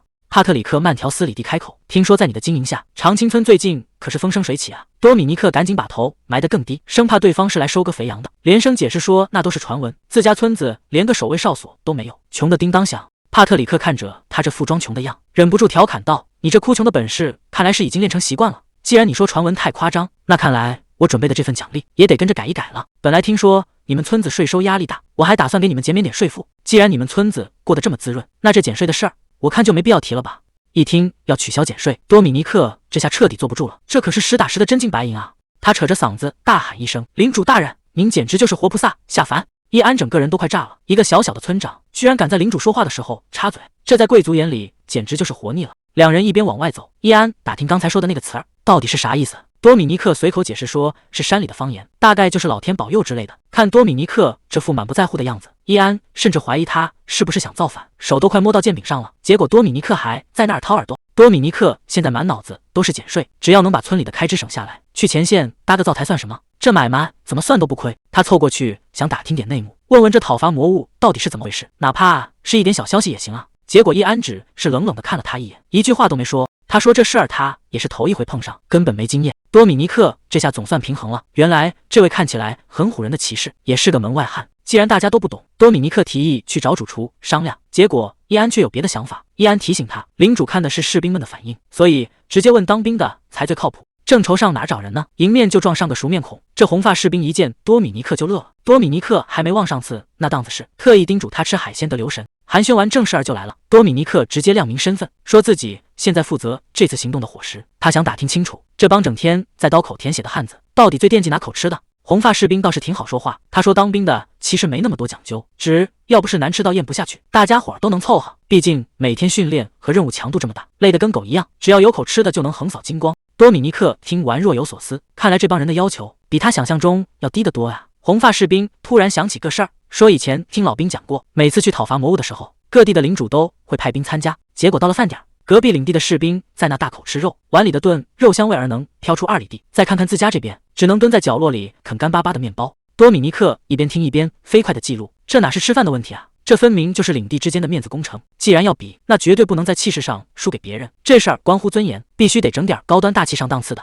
多米尼克当场拍板，这次咱们不光要吃饱，还得吃得精致，什么软面包、炖肉、新鲜水果，通通都得安排上，甚至连沙拉都不能少。旁边的伊安听得冷汗都下来了，赶紧一把按住多米尼克，你这菜单列的倒是痛快，难道就没考虑过预算的问题吗？伊安赶紧给他泼了盆冷水，说你这菜单列得再漂亮，没钱也是白搭，还是先去找财务主管看看兜里到底有多少子儿吧。多米尼克倒也听劝，立马就跑去领了预算单，结果这单子一到手，他整个人都不好了。多米尼克盯着那张纸，半天没回过神来。所以你的意思是，忙活了半天，最后就给这么点钱？你们知道营养师什么时候最崩溃吗？是每天为了那点营养配比，想破脑袋写菜单，还是在厨房里根本指挥不动那些自以为是的食堂大妈，或者是为了省那点香油钱，恨不得把1分钱掰成2瓣花？都不是。韩庆明最受不了的是辛辛苦苦忙活半天，结果学生们头都不抬就开始抱怨，怎么又是青菜？隔壁学校都吃上龙虾了，这种费力不讨好的日子他真是过够了。多米尼克盯着那张纸，心都凉了半截，这忙前忙后的最后就换来这么点儿。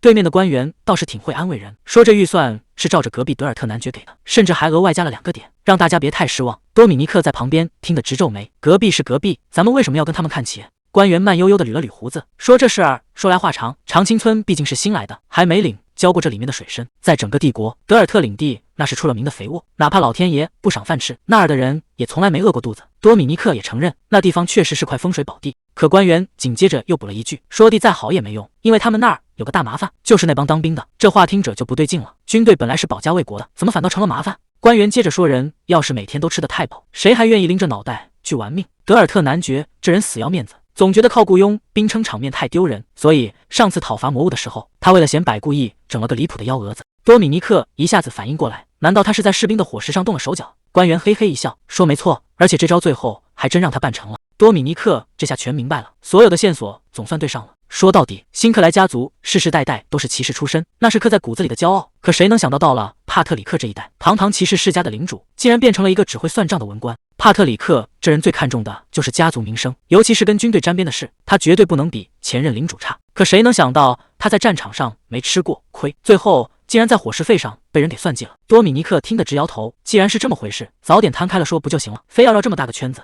不过既然弄清楚了原委，接下来的路就好走了。多米尼克心里已经有了主意，临走前官员还不忘给他泼盆冷水，说德尔特那边的物价本来就低，想靠这点钱办成事，难度不是一般的大。正事儿聊完了，这老头突然话锋一转，问度假村还有没有空房，说是家里儿媳妇快生了，想找个好地方待产。夜已经深了，多米尼克屋里的灯还亮着，他正对着那叠账本发愁，预算跟人家一样，可人家的物资供应比咱们强得多，在这种节骨眼上想搞什么花哨的烹饪方式，那是根本不可能了。就在他一筹莫展的时候，易安推门走了进来，看他那副欲言又止的样子，显然是有什么话要说。易安叹了口气，说这次恐怕帮不上什么忙了，因为他刚刚接到调令，要亲自担任这次行动的指挥官。多米尼克一听这话，脸上的愁云刷的一下全散了，指挥官竟然是自己人。多米尼克看着眼前的伊安，心里直犯嘀咕，这家伙摆出这副表情，是想让我夸他还是怎么着？多米尼克忍不住问了一句，你确定没问题吗？指挥官不是的冲在最前面吗？伊安听完反问道，你这是在担心我？多米尼克嘿嘿一笑，那倒不是，我只是怕你在士兵面前露馅，到时候丢了面子可不好收场。伊安这下不乐意了，说你根本不知道我的实力。结果话还没说完，就被多米尼克给打断了。行了咱们各忙各的吧，我必须赶紧重新弄一下伙食计划，祝你好运。看着多米尼克头也不回的赶人，伊安也是没脾气了，堂堂一个骑士竟然被个村长给嫌弃了，这世道真是变了。多米尼克重新拿起笔，现在的麻烦可不小，看来从一开始这整件事的方向就搞错了。到了第二天，多米尼克动作飞快，直接就把订单给下了。可安东一看清单，整个人都懵了，这分量是不是太实诚了点？他甚至想自掏腰包帮着多米尼克凑点香料。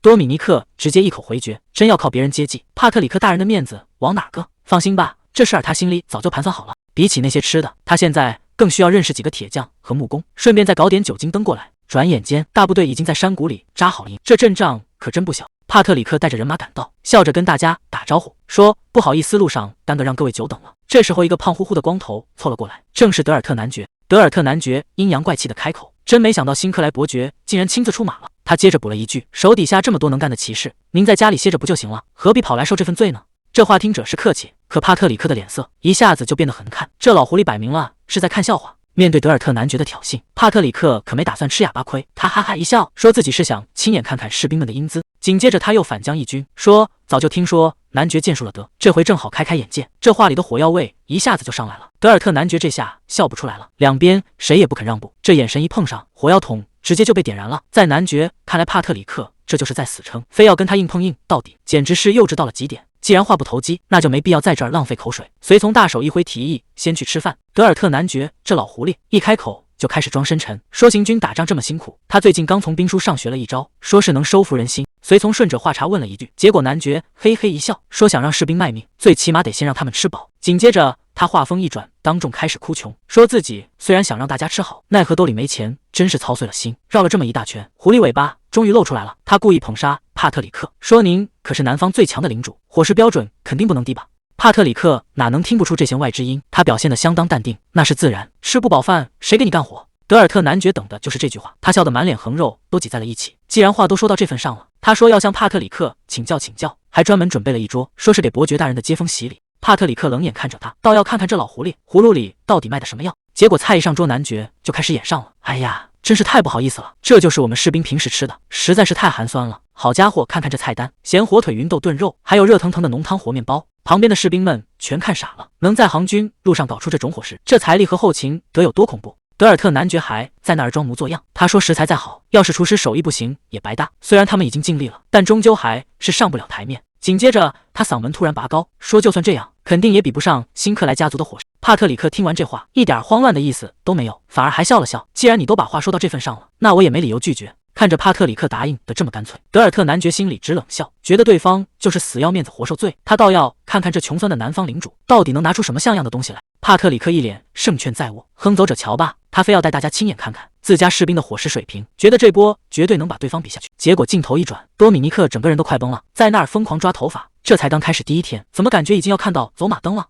整个营地瞬间忙得鸡飞狗跳，大家都在拼命搬东西，生怕被对方揪住什么小辫子。伊安刚好这时候路过，看着这乱成一锅粥的场面，一脸纳闷地问：“这到底是在闹哪样？”旁边的士兵也直摇头，说：“多米尼克从刚才起就一直在念叨什么军队创伤后应激障碍，看来这压力确实是大的有点离谱了。”伊安盯着多米尼克，总觉得这事儿不太对劲，这说话的语气，还有这指挥若定的架势，怎么看都不像个普通人。多米尼克在那边忙得脚不沾地，伊安越看越纳闷，这家伙管理起士兵来怎么会这么熟练？简直就像是刻在骨子里的一样。就在这时，有人大喊一声，让大家都打起精神，准备行礼。结果帕特里克直接走了进来，笑着让大家伙都坐下，说：“正吃饭呢，没必要搞这些虚礼。”这一出可把德尔特男爵看傻。多米尼克突然提出要酒精灯，对面的安东听完直接愣住了，说：“这玩意儿火力那么小，拿来当加热器根本不够看啊！”多米尼克却坚持就要这个，只要能弄到手就行。这下可把对方给整不会了，又是找铁匠，又是找木匠，完全看不懂他葫芦里卖的什么样。就在这时，多米尼克露出了个神秘的笑，他说出了一个谁都没听过的词：自助餐。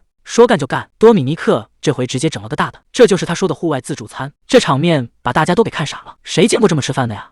旁边的骑士一眼就看出了门道，原来那些酒精灯是用来给菜保温的，想吃什么就拿什么，这主意简直绝了。帕特里克在旁边听的那叫一个得意，他说这可是自家厨师的奇思妙想，刚听说的时候自己也没反应过来，等真见着了，那是拍着大腿叫好。德尔特男爵看着这阵仗，心里直打鼓，他觉得这顿饭肯定花了不少钱，一般的领地根本烧不起这个军费。帕特里克听完笑了笑，说：“男爵大人，您可能误会了，其实我们士兵的伙食费跟您的领地差不了多少。”这话一出，男爵整个人都愣住了，这怎么可能呢？帕特里克也没多解释，直接把多米尼克给推了出来，说这种专业的事还是让厨师本人来说比较好。多米尼克深吸一口气，他知道机会来了，只要这波能表现好，减税的事儿就彻底稳了。他赶紧走上前去，问领主大人有什么吩咐。德尔特男爵还是不信，他觉得这预算肯定超标了，甚至怀疑帕特里克是不是偷偷开了小灶。多米尼克却淡定得很，说这就是平时的正常开销，每一分钱都花在刀刃上，根本没有浪费。男爵看着满桌子的肉和菜，这下更急了，这么多花样，怎么可能不费钱？帕特里克指了指这些菜，说看着确实挺唬人，其实全都在预算范围之内，一点都没超支。眼看着老男爵要当场发飙，多米尼克主动站了出来，他问帕特里克能不能让他来解释一下。帕特里克点了点头，这下全场的目光都集中在这个小厨师身上了。多米尼克开口第一句就承认菜多确实费钱，但他接下来的话才是真正的重头戏。多米尼克说当兵的这么辛苦，伙食种类肯定不能减，所以只能从别的地方省钱了。男爵这下听糊涂了，除了食材本身，这做饭还能从哪儿抠出钱来？多米尼克直接点出了关键，那就是人力成本。这话一出，男爵和旁边的士兵全傻眼了，减人手，这饭谁来做啊？多米尼克解释到，平时200号人的饭，从洗菜切菜到最后刷碗，那得多少人忙活？就算让士兵们过来帮忙，那也是个不小的工程。可多米尼克既然敢这么说，肯定是有什么省事儿的绝招。多米尼克直接点破了真相，这就是为什么别的领地根本不敢像咱们这么供饭，人手一少，不仅省下了大笔工钱，连这帮厨子自己的伙食费都省了。可旁边的骑士还是没转过弯来，人手不够，这饭菜供应不就瘫痪了吗？结果往食堂一看，大伙儿全看呆了。原来多米尼克搞了一套自助模式，士兵们排着队自己拿盘子，想吃多少剩多少，根本不需要专门的人来伺候。多米尼克解释到，这样不仅省了人手，厨师还能腾出更多时间，专门钻研怎么把菜做好吃。男爵还是觉得这事儿悬，这么多花样，光是食材成本就低不了吧？多米尼克这回说了句大实话，这其实是个取舍问题。当厨师的谁不想用顶级食材？但在让所有人吃饱面前，那些华而不实的贵重料子就只能先往后稍稍了。多米尼克觉得，比起那些华而不实的高级货，让大家伙儿实实在在的吃饱，才是当厨师的本分。毕竟在战场上，谁都不想饿着肚子拼命。帕特里克这下听明白了，难怪刚才吃的时候，总觉得这菜的味道比平时重不少。多米尼克笑着夸他眼光毒，这其实就是他的小心思。人在累到虚脱的时候，哪还有心思品什么细糠？这时候最需要的就是能补充体力的盐分和热量。看着士兵们吃得这么香，就知道这顿饭算是彻底抓住了他们的胃。多米尼克继续解释他的省钱秘籍，虽然食材不是最顶尖的，但绝对都在及格线以上，只要调味肯下重手，照样能让这帮大兵吃得满嘴流油。男爵这回是彻底服气了，他低着头感叹道：“领主大人，今天我真是长见识了。”多米尼克心里总算松了口气，看来这一套经营逻辑总算是把这帮老顽固给说通了。他赶紧转头向帕特里克邀功：“领主大人，您看我表现的还行吧？”结果帕特里克这反应简直让人心里发毛，他露出了一个意味深长的笑容。夜深人静，多米尼克一个人躲在外面偷着乐，这果子吃着是真甜啊！他心里盘算着，这次算是彻底把对手给比下去了。估计帕特里克以后也不用再为了这点小事亲自跑。他从怀里掏出一份文件，这才是真正的重头戏。因为领地表现出色，上头决定把税率降到20%，而且一降就是3年。多米尼克这下彻底放飞自我了，目标达成，接下来的日子那可就是纯纯的度假模式了，不用亲自去打怪，每天晚上还能整点小酒喝，这小日子过得简直不要太舒坦。不过喝着喝着，他总觉得嘴里少了点滋味，要是这时候能来点炸鸡配酒，那才叫绝配。既然想吃了，干脆自己动手整点。伊安不知道什么时候走了过来，天天都在做饭，怎么这会儿还在惦记吃的？多米尼克这会儿已经喝高了，笑嘻嘻的打招呼：“哟，骑士大人回来了。”伊安看着地上的空瓶子，眉头都拧到一块了：“你这到底是喝了多少？这荒郊野外的可不安全，离营地太远，万一出事，连个接应的人都没有。”多米尼克满不在乎的摆摆手：“这么多人在这儿守着，哪只怪物敢过来送死？再说了，真要有危险，你不还得保护我吗？”他一边说着，一边摇摇晃晃的站起身，还吹牛说大不了再来一次过肩摔。结果摔不过3秒，谁能想到这堂大厨没被怪物伤着，反而被一块小石头给按算了，整个人重心不稳，直接顺着山坡滚了下去。伊安在坡顶急得直跳脚：“主厨，你没事吧？早就跟你说了少喝点，这下摔得不轻吧？”多米尼克在底下揉着脑袋，这一下摔得确实够呛，酒都快醒了一半，正打算回话呢，结果伊安的声音突然变了：“别出声，千万别动！”多米尼克这下彻底懵了，这又是闹哪样？不就是摔了一跤吗？就在这时，一滴黏糊糊的液体直接掉在了他肩膀上。他慢慢回过头，一只巨大的黑蜘蛛正死死地盯着他。伊安在上面看得心惊胆战，这是格鲁特蜘蛛，他的眼睛已经退化了，全靠声音来定位猎物。伊安一看情况不对，直接豁出去了。他猛地一跺脚，大喊一声往这儿看。既然这怪物是靠声音找人，那就把动静闹得越大越好，只有这样多米尼克才有机会脱身。可多米尼克抬头一看，整个人都懵了，这哪是一只啊？草丛里密密麻麻全是红眼睛。多米尼克赶紧大喊：“伊安小心，这数量也太多了！”伊安倒是稳得住，他深吸一口气，眼神瞬间就变了，长剑出鞘，这下该轮到这些蜘蛛倒霉了。这一剑下去，刚才还嚣张的怪物唰的一下全交代了。多米尼克在旁边看得眼都直了，哇，刚才那下也太帅了吧！伊安头也不回的收起长剑，语气冷得像冰渣子：“虽然不知道你们是怎么摸过来的，但现在可以彻底安息了。”多米尼克一听这话，刚才那股崇拜劲儿全没了，赶紧改口说当我没说，这听得我心里直发毛。伊安这才转过身问他：“没受伤吧？”多米尼克总算松了口气，多亏了你我才捡回一条命，真是谢谢你救了我。伊安可没心思听这些客套话，既然没事，那就跟我走一趟。多米尼克这下懵了，啊，去哪儿啊？伊安头也不回的往前走，去向领主大人汇报这里出现了怪物。看多米尼克还在那儿发愣，伊安语气又重了几分：“我没开玩笑，赶紧跟上，这事儿确实比想象中要严重。要是蜘蛛女王真的在这个时候进化，那后果简直不敢想。”大晚上的营地里全是议论声，谁能想到那种怪物真的出现了，而且一冒头就是22只。万幸发现的早，士兵们倒是没出什么大事，但这事儿透着一股子邪气。男爵也在纳闷，这种蜘蛛平时都躲在洞穴深处，现在成群结队往外跑，山里肯定出大乱子了。伊安这时候站了出来，他觉得这事儿绝对不简单。既然这种稀罕玩意儿都露面了，那真相只有一个。伊安直接把话挑明了，这根本不是什么意外，而是蜘蛛女王进入蜕皮期了。一旦女王完成蜕皮，他们就会疯狂囤积食物，这可不是闹着玩的。旁边的骑士倒没当回事，觉得不就是一群蜘蛛的首领吗？能翻出什么大浪来？伊安摇了摇头，事情可没那么简单。那群蜘蛛供奉的女王根本就不是蜘蛛，而是一种叫圣提内拉的怪物，也就是变异的巨型蜈蚣。这话一出，在场的人全听傻了。多米尼克赶紧向旁边的伊安确认，既然是死对头，为什么这群蜘蛛还要拼命给他找吃的？男爵觉得这可能就是交保护费，蜘蛛给蜈蚣送吃的好换个平安。多米尼克却觉得这事儿还是不对劲，他直接指出了关键：蜘蛛平时喜欢堆鸡脯肉吃，但蜈蚣根本不碰这口，两边的口味完全对不上。这下大伙儿全绕进去了，既然不是为了喂饱蜈蚣，那这群蜘蛛费这么大劲，到底是在给谁送饭？多米尼克脑子里闪过一个念头：如果这些猎物压根就不是给蜈蚣准备的呢？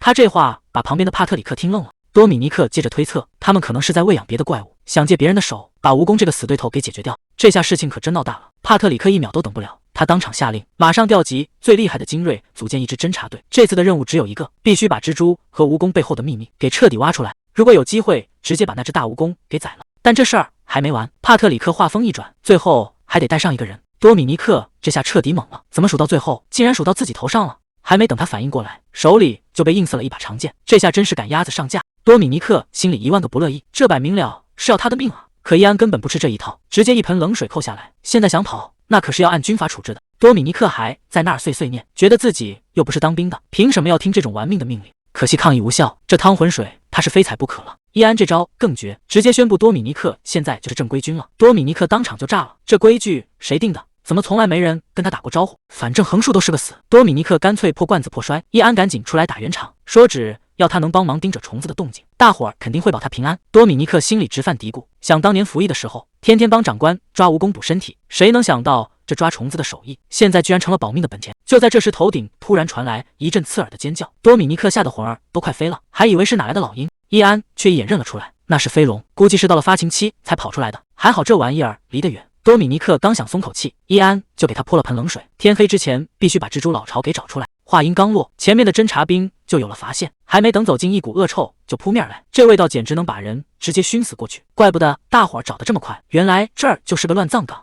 看着满地的怪物尸体，这味道简直了，估计里头早就烂透了。伊安转头问多米尼克，看这架尸肢不知道是怎么回事。多米尼克也拿不准，但有一点可以肯定，能吃得下这么多猎物的家伙，个头绝对小不了。多米尼克想起以前听过的传闻，只要食物够多还没天敌，这些虫子能长到吓死人的地步。伊安听完心里咯噔一下，这怪物的块头恐怕比学者们预估的还要夸张。话还没说完，脚底下的地就开始晃。多米尼克还想自我安慰，说这可能只是普通的地震，结果下一秒整座山都像要塌了一样。这乃是地震啊，分明是有什么大家伙要出来了。来了，真的来了。这地底下钻出来的居然是这么个庞然大物，多米尼克这下是真吓破胆了，这下没得退了。大伙儿心里都清楚，要是让这玩意儿全钻出来，附近的村子全都玩完，必须趁现在把它按回去。为了家人和领地，这帮骑士也是拼了命了。多米尼克还在担心救兵的事，这仗打得太悬了，伊安要是出了事，谁也担待不起。结果伊安根本没打算退，这一下命都豁出去了。多米尼克直接看傻了，谁能想到他居然敢这么玩？惨叫声响彻整片森林，多米尼克看着伤员被一个个抬下来，心都凉了半截。这种级别的怪物光靠蛮力根本压不住。伊安虽然还在死撑，但这蜈蚣皮糙肉厚，动作还快得离谱，再这么耗下去，全军覆没只是时间问题。就在这节骨眼上，多米尼克突然想起了一段陈年往事，画面一转回到了军营，老班长正盯着地上的蜈蚣流口水。这帮当兵的有个怪癖，总觉得鸡吃了蜈蚣就是大补，比什么灵丹妙药都管用。蜘蛛怕蜈蚣，蜈蚣怕鸡，这大自然的食物链一环扣一环。既然眼前的怪物是蜈蚣，那是不是只要找对克星，这局就能翻盘？多米尼克抬头一瞧，天上飞的居然是双足飞龙，看样子是到了交配季节，全奔着这片山头来了。这下场面更乱了，伊安还在前线死磕，扯着嗓子让大家伙儿盯着关节打，伤员赶紧往后撤。可话还没说完，伊安就发现不对劲了，多米尼克这小子居然没动我。谁能想到这种保命的时候，多米尼克手里竟然多了个火瓶。伊安这下是真急了，这傻子到底在想什么？这种时候不逃命，难道还真打算靠这玩意儿拼一把？伊安急得嗓子都要喊破了，多米尼克，你到底在干什么？快跑啊！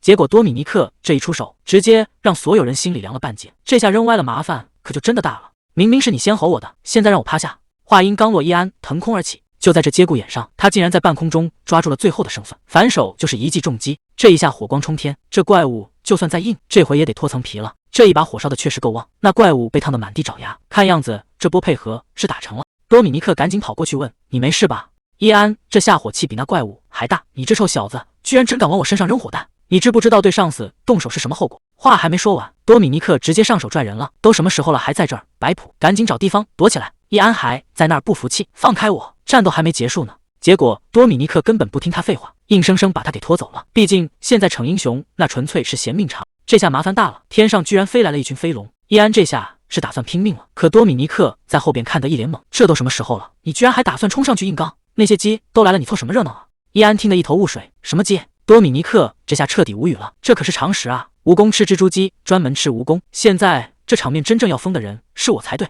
多米尼克一边喊一边往后撤，赶紧躲开，这要是被卷进这些怪物的地盘，咱们连怎么死的都不知道。话还没说完，天上的飞龙已经扑下来了，这下场面彻底失控了，飞龙群一拥而上，对着那团火球就是一顿撕咬。伊安在旁边看得一愣一愣的，他总算反应过来了，你是不是早就知道飞龙专门捕食这种蜈蚣？多米尼克躲在草丛里，语气倒是挺轻松，我也就一半的把握吧。不过有一点我敢肯定，只要让这帮飞龙看见了，他们就绝对不会放过这顿美餐。伊安听完这话，心里估计已经在犯嘀咕了，这小子到底是运气好还是心机太深？多米尼克伸出手指分析，既然现在是飞龙的繁殖期，他们肯定得找地方筑巢生娃，卧榻之侧岂容他人酣睡？这附近有个这么猛的怪物，飞龙怎么可能坐视不管？更何况这大蜈蚣在他们眼里，那就是给幼崽准备的顶级口粮。易安听得一愣一愣的，最后也只能点头认栽。行吧，算你小子说的有道理。既然危机解除了，多米尼克这小算盘就开始响了。那这回的奖励是不是该给我好好算算了？这功劳确实没跑了。帕特里克走过来，正式称呼他为多米尼克长官。多亏了你的脑子转得快，咱们这次一个兄弟都没辙。这奖励绝对会按功劳发给你。既然多米尼克不是正规军，升职肯定是没指望了。不过帕特里克倒也算大方，直接给了百夫长级别的奖金，外加一枚银质功勋奖章。旁边的士兵们倒是挺兴奋，一个个都在那儿跟着起哄。可多米尼克这心里那是拔凉拔凉的，忙活了半天就给我这点东西，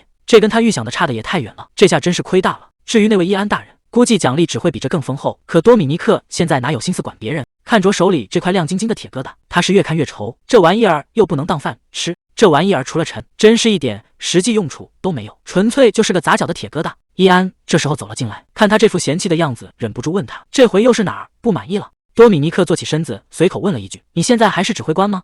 伊安摇了摇头，指挥权已经交还给领主了，接下来他要执行原本的任务。原本的任务，伊安一脸严肃地说：“辛克莱大人给他的命令是贴身保护多米尼克。”多米尼克心里跟明镜似的，什么保护？说白了不就是监视吗？不过看伊安丢了官职，多米尼克还不忘损两句：“你这指挥官当的也够短的，功劳全被收回去了吧？不过比起我拿这点零钱，你心里应该能平衡点了。”多米尼克晃着手里的铁疙瘩，一脸嫌弃地问伊安：“我知道你这人平时挺谦虚，但管这玩意儿叫大奖，是不是有点太离谱了？”伊安看他这副没见识的样子，赶紧给他科普了一下，这银质奖章可不只是个荣誉，他还是个实打实的兑换权。只要手里攥着这枚奖章，就能从这次的战利品里挑一件最值钱的带走。多米尼克这下不淡定了，那照这么说，这次咱们弄到的最值钱的东西，难道是？伊安直接给出了答案，没错，就是那只大蜈蚣留下的外壳。既然这奖章能换战利品，那大蜈蚣的外壳现在可就全归多米尼克了。刚才还一脸嫌弃，这会儿多米尼克直接当场跪谢，嘴里还喊着祝领主长命百岁，这变脸速度把旁边的伊安都给看傻了。虽然讨伐魔物的行动还没完，但多米尼克已经拿到了特许，可以先回长青领地歇着了。接下来的日子总算回到了他梦寐以求的节奏，没有厮杀，也没有算计，只有平淡又安稳的日常。这不，多米尼克又在厨房忙活开了，闻着这扑鼻的香味，这才是人过的日子啊！多米尼克这大勺一挥，火候掌握的刚刚好，这香味儿一下子就窜出来了。面条打底，再浇上这红亮诱人的海鲜浓汤，多米尼克亲手炮制的特制海鲜面总算是出锅了。他把面一碗碗端上桌，招呼大家赶紧趁热吃。卡隆哪见过这种稀罕玩意儿，光是闻着这股鲜香味儿，他就已经彻底坐不住了。伊安更是等不及了，拿起勺子就准备大干一场。这海鲜面看着诱人，吃起来可真不是闹着玩的。费罗特刚塞了一大口就被辣得够呛，西奥多倒是吃得挺欢。多米尼克忍不住吐槽：“西奥多大人，您这适应的也太自然了吧？”西奥多嘿嘿一笑：“我在度假村的时候早就吃够本了。”多米尼克还是有点担心，这海鲜面票令可不低，您确定身体扛得住？这要是吃出痛风来，可就麻烦了。西奥多一听这话就不乐意了：“你把剑术大师的身体当成什么了？这点小事儿根本不算什么。”卡隆也在旁边跟着起哄，只夸领主大人有品味。西奥多更是感慨，只有尝过生活苦涩的人才懂这碗面的真谛。多米尼克在旁边听得直翻白眼，这帮人吃个饭都能吃出这么多戏来。多米尼克一边吃一边试探：“西奥多大人，您这打算什么时候动身回去啊？虽然您是度假村的贵客，但总这么住着也不是个事儿吧？”西奥多头也不抬：“那谁知道呢？起码得等那大蜈蚣外壳拍卖完再说。你不是说这会是一场盛大的祭典吗？”卡隆在旁边听得直犯嘀咕：“多米尼克，咱们真有必要在村子里搞拍卖吗？去王都卖不是更稳妥？”多米尼克笑了笑，去王都确实能带动小镇名气，但要是留在咱们自己地盘上，赚到的钱起码能翻1倍以上。这话一出，桌上的人全都不淡定了，翻2倍，这小子到底在打什么算盘？多米尼克露出一副胸有成竹的样子，既然大家都这么好奇，那我就给你们好好上一课。